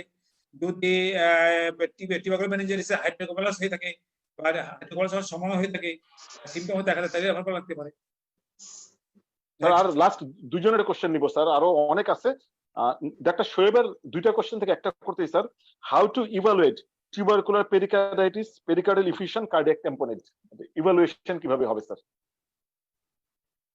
ইভ্যালুয়েশন তো যেহেতু পানি ছিল, যদি পানি শুকিয়ে যায় তাইলে ভালো ইভ্যালুয়েশন, এবং আলটিমেটলি ফ্লুইড শুকিয়ে যাওয়ার কথা। আর ট্রিটমেন্ট পাওয়ার পরে, এবং যেহেতু আমরা পেরিকার্ডিয়াল ইফিউশনের ট্রিটমেন্ট স্টেরয়েড দিই আমরা, সুতরাং এট দি এন্ড অফ ট্রিটমেন্ট তার তো ফ্লুইড থাকার কথা না।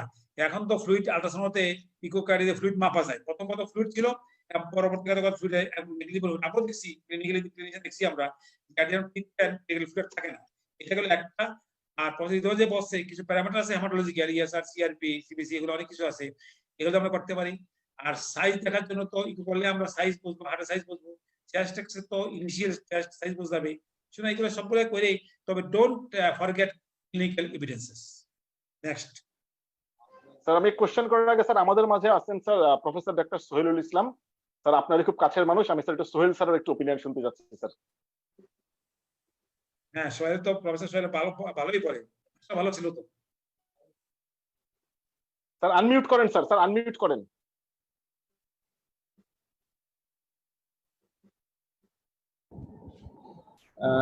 আমার আসলে কি বলবো, দুইজন ন্যাশনাল এক্সপার্ট অন টিবি এত কিছু বলছেন, বিশেষ করে জলিল স্যার খুঁটে খুঁটে খুঁটে খুঁটে এত ভিতরের জিনিসপত্রগুলো বলছেন, এবং লাস্টে যে রিদওয়ান ভাই এত সুন্দর করে এটাকে আবার ওয়ার্ল্ড পার্সপেক্টিভে টিবি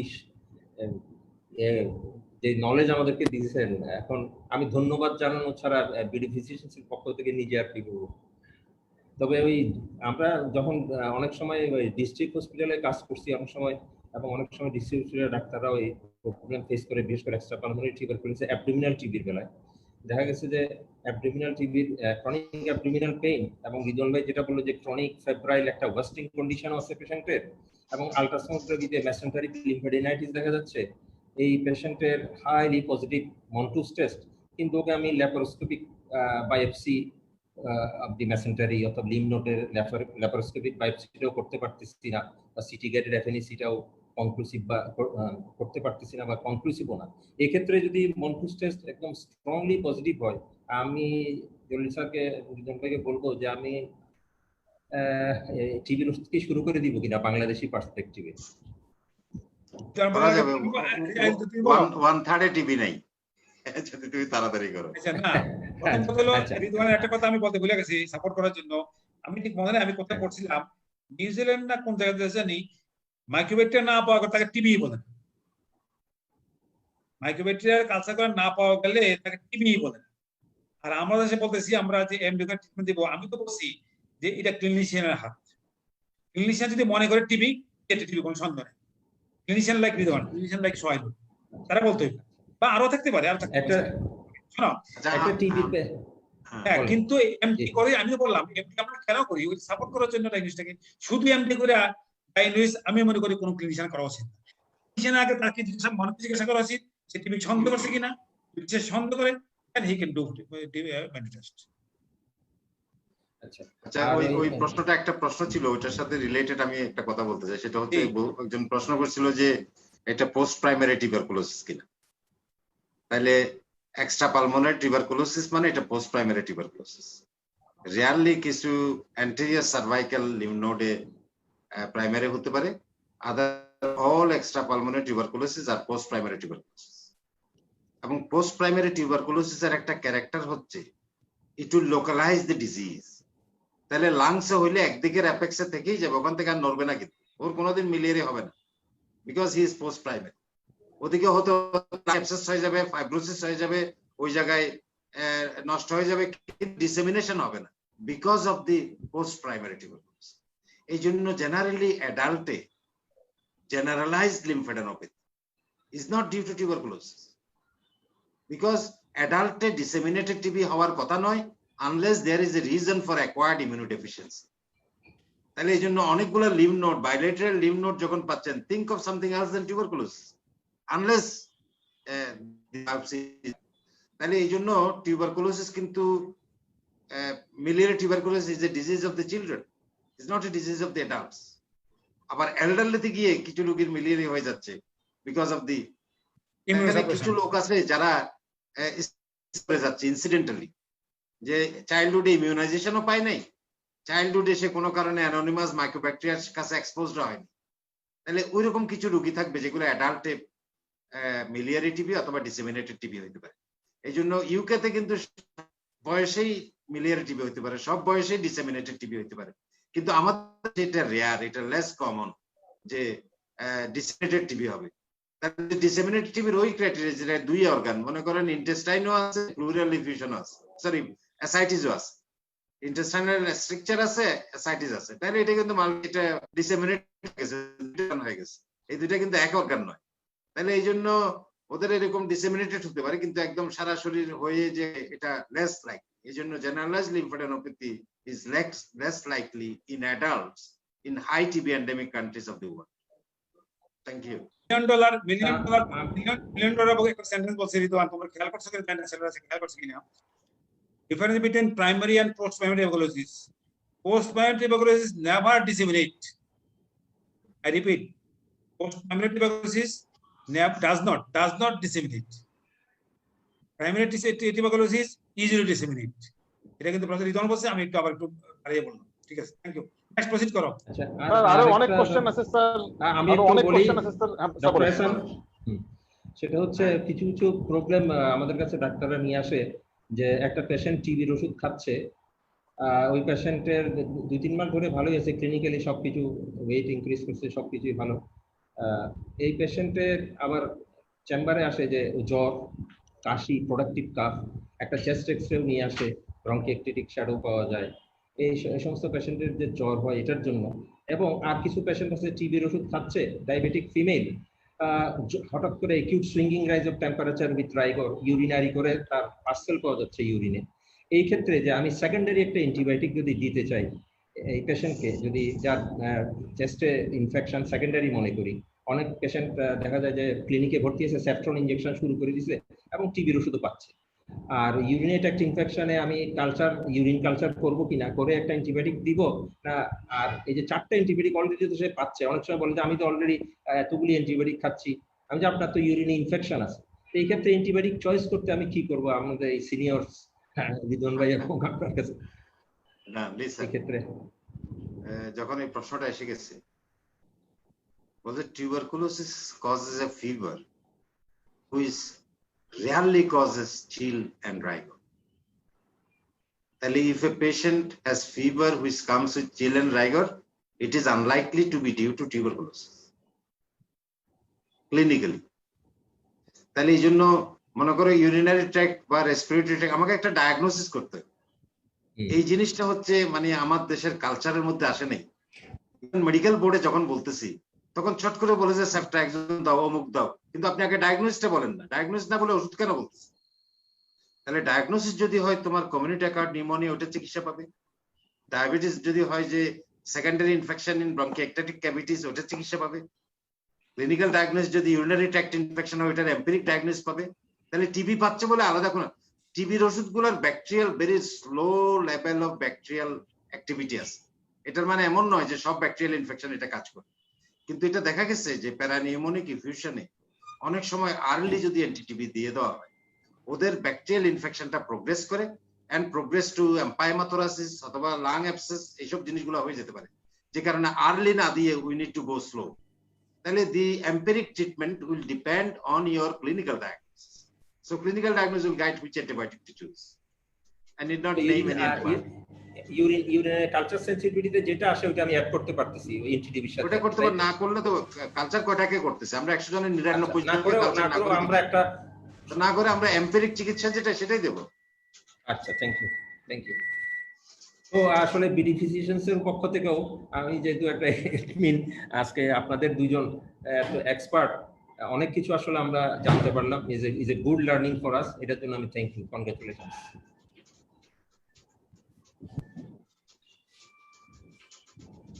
ওকে এহসান, আনমিউট শেষ করে দাও। আনমিউট করো এহসান। এহসান আনমিউট করো। স্যার আমরা অনুষ্ঠানের একদম শেষের দিকে, তো আমাদের অনুষ্ঠানে আজকে চেয়ারপারসন প্রফেসর রিদওয়ানুর রহমান কিছু বলবেন, তারপরে জলিল স্যার শেষ করবেন। স্যার আপনি চেয়ারপারসন স্যার। ওকে, না সেটা হচ্ছে মানে শেষ করব কি দিয়ে, বলছে TB is A versatile genius disease. আমি বললাম যে এটা প্রেগন্যান্সি ছাড়া যে কোনো কিছু করতে পারে। তাহলে এটাকে টোটালিটি যদি হ্যান্ডেল করতে হয় আপনাকেও জিনিয়াস হতো, at least in terms of the bad side. তাহলে আমরা টিবিতে যে এক্সট্রা পালমোনারি টিবিতে যে মানে বললাম যে ইনঅ্যাপ্রোপ্রিয়েট ডায়াগনোসিস হচ্ছে অনেক ক্ষেত্রে, বা আন্ডার ডায়াগনোসিস হচ্ছে, এটার জন্য আমরা কেয়ারফুল থাকি।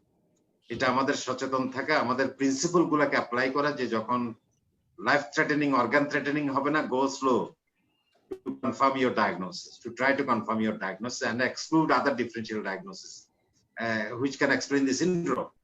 তাহলে এই জন্য টিবিটা ডায়াগনোস করা খুব সহজ, আবার টিবি ডায়াগনোস করা অনেক কঠিন, এবং সে শতকরা 30 জন রং ডায়াগনোস করতেছে। এটা হচ্ছে ইন্টারন্যাশনাল স্টাডির ফাইন্ডিং। তাহলে আমি চাইবো, আমি এখানে আজকে যারা আছে সবাইকে এই জিনিসটাই চাইবো, যে আমার হাত দিয়ে যেন ওই 30% মধ্যে না হয়। এইভাবে আমরা কর্মক্ষেত্রে নিজেদেরকে ব্যবহার করব। এবং সবাইকে ধন্যবাদ, আন্তরিকভাবে ধন্যবাদ। এবং অ্যাডভান্স ঈদ মোবারক। Thank you. স্যার শেষ করার আগে একটু বলি, আমরা খুব শীঘ্রই আমাদের আজকের অনুষ্ঠানে যারা বেস্ট কোশ্চেন করেছে আমাদের professor M A Jalil Chowdhury স্যারের সই করা বই তাদের হাতে পৌঁছে দিব, যদিও অনেক কোশ্চেনের আনসার দিতে পারিনি। আর প্রফেসর রিদুয়ানুর রহমান স্যার আছেন, স্যারকে শুনিয়েই বলি যে স্যার জলিল স্যারের টিউবারকুলোসিসের উপর বুকলেট আমরা খুব শীঘ্রই পাবলিশ করতে যাচ্ছি, এবং আশা করছি পরের সিরিয়ালে আপনি আছেন, আপনিও আপনার ফিভারের যে অমূল্য বুকলেটটি আছে সেটিও আমরা বিডি ফিজিশিয়ানস গর্বিত ভাবে আশা করি ভবিষ্যতে পাবলিশ করব।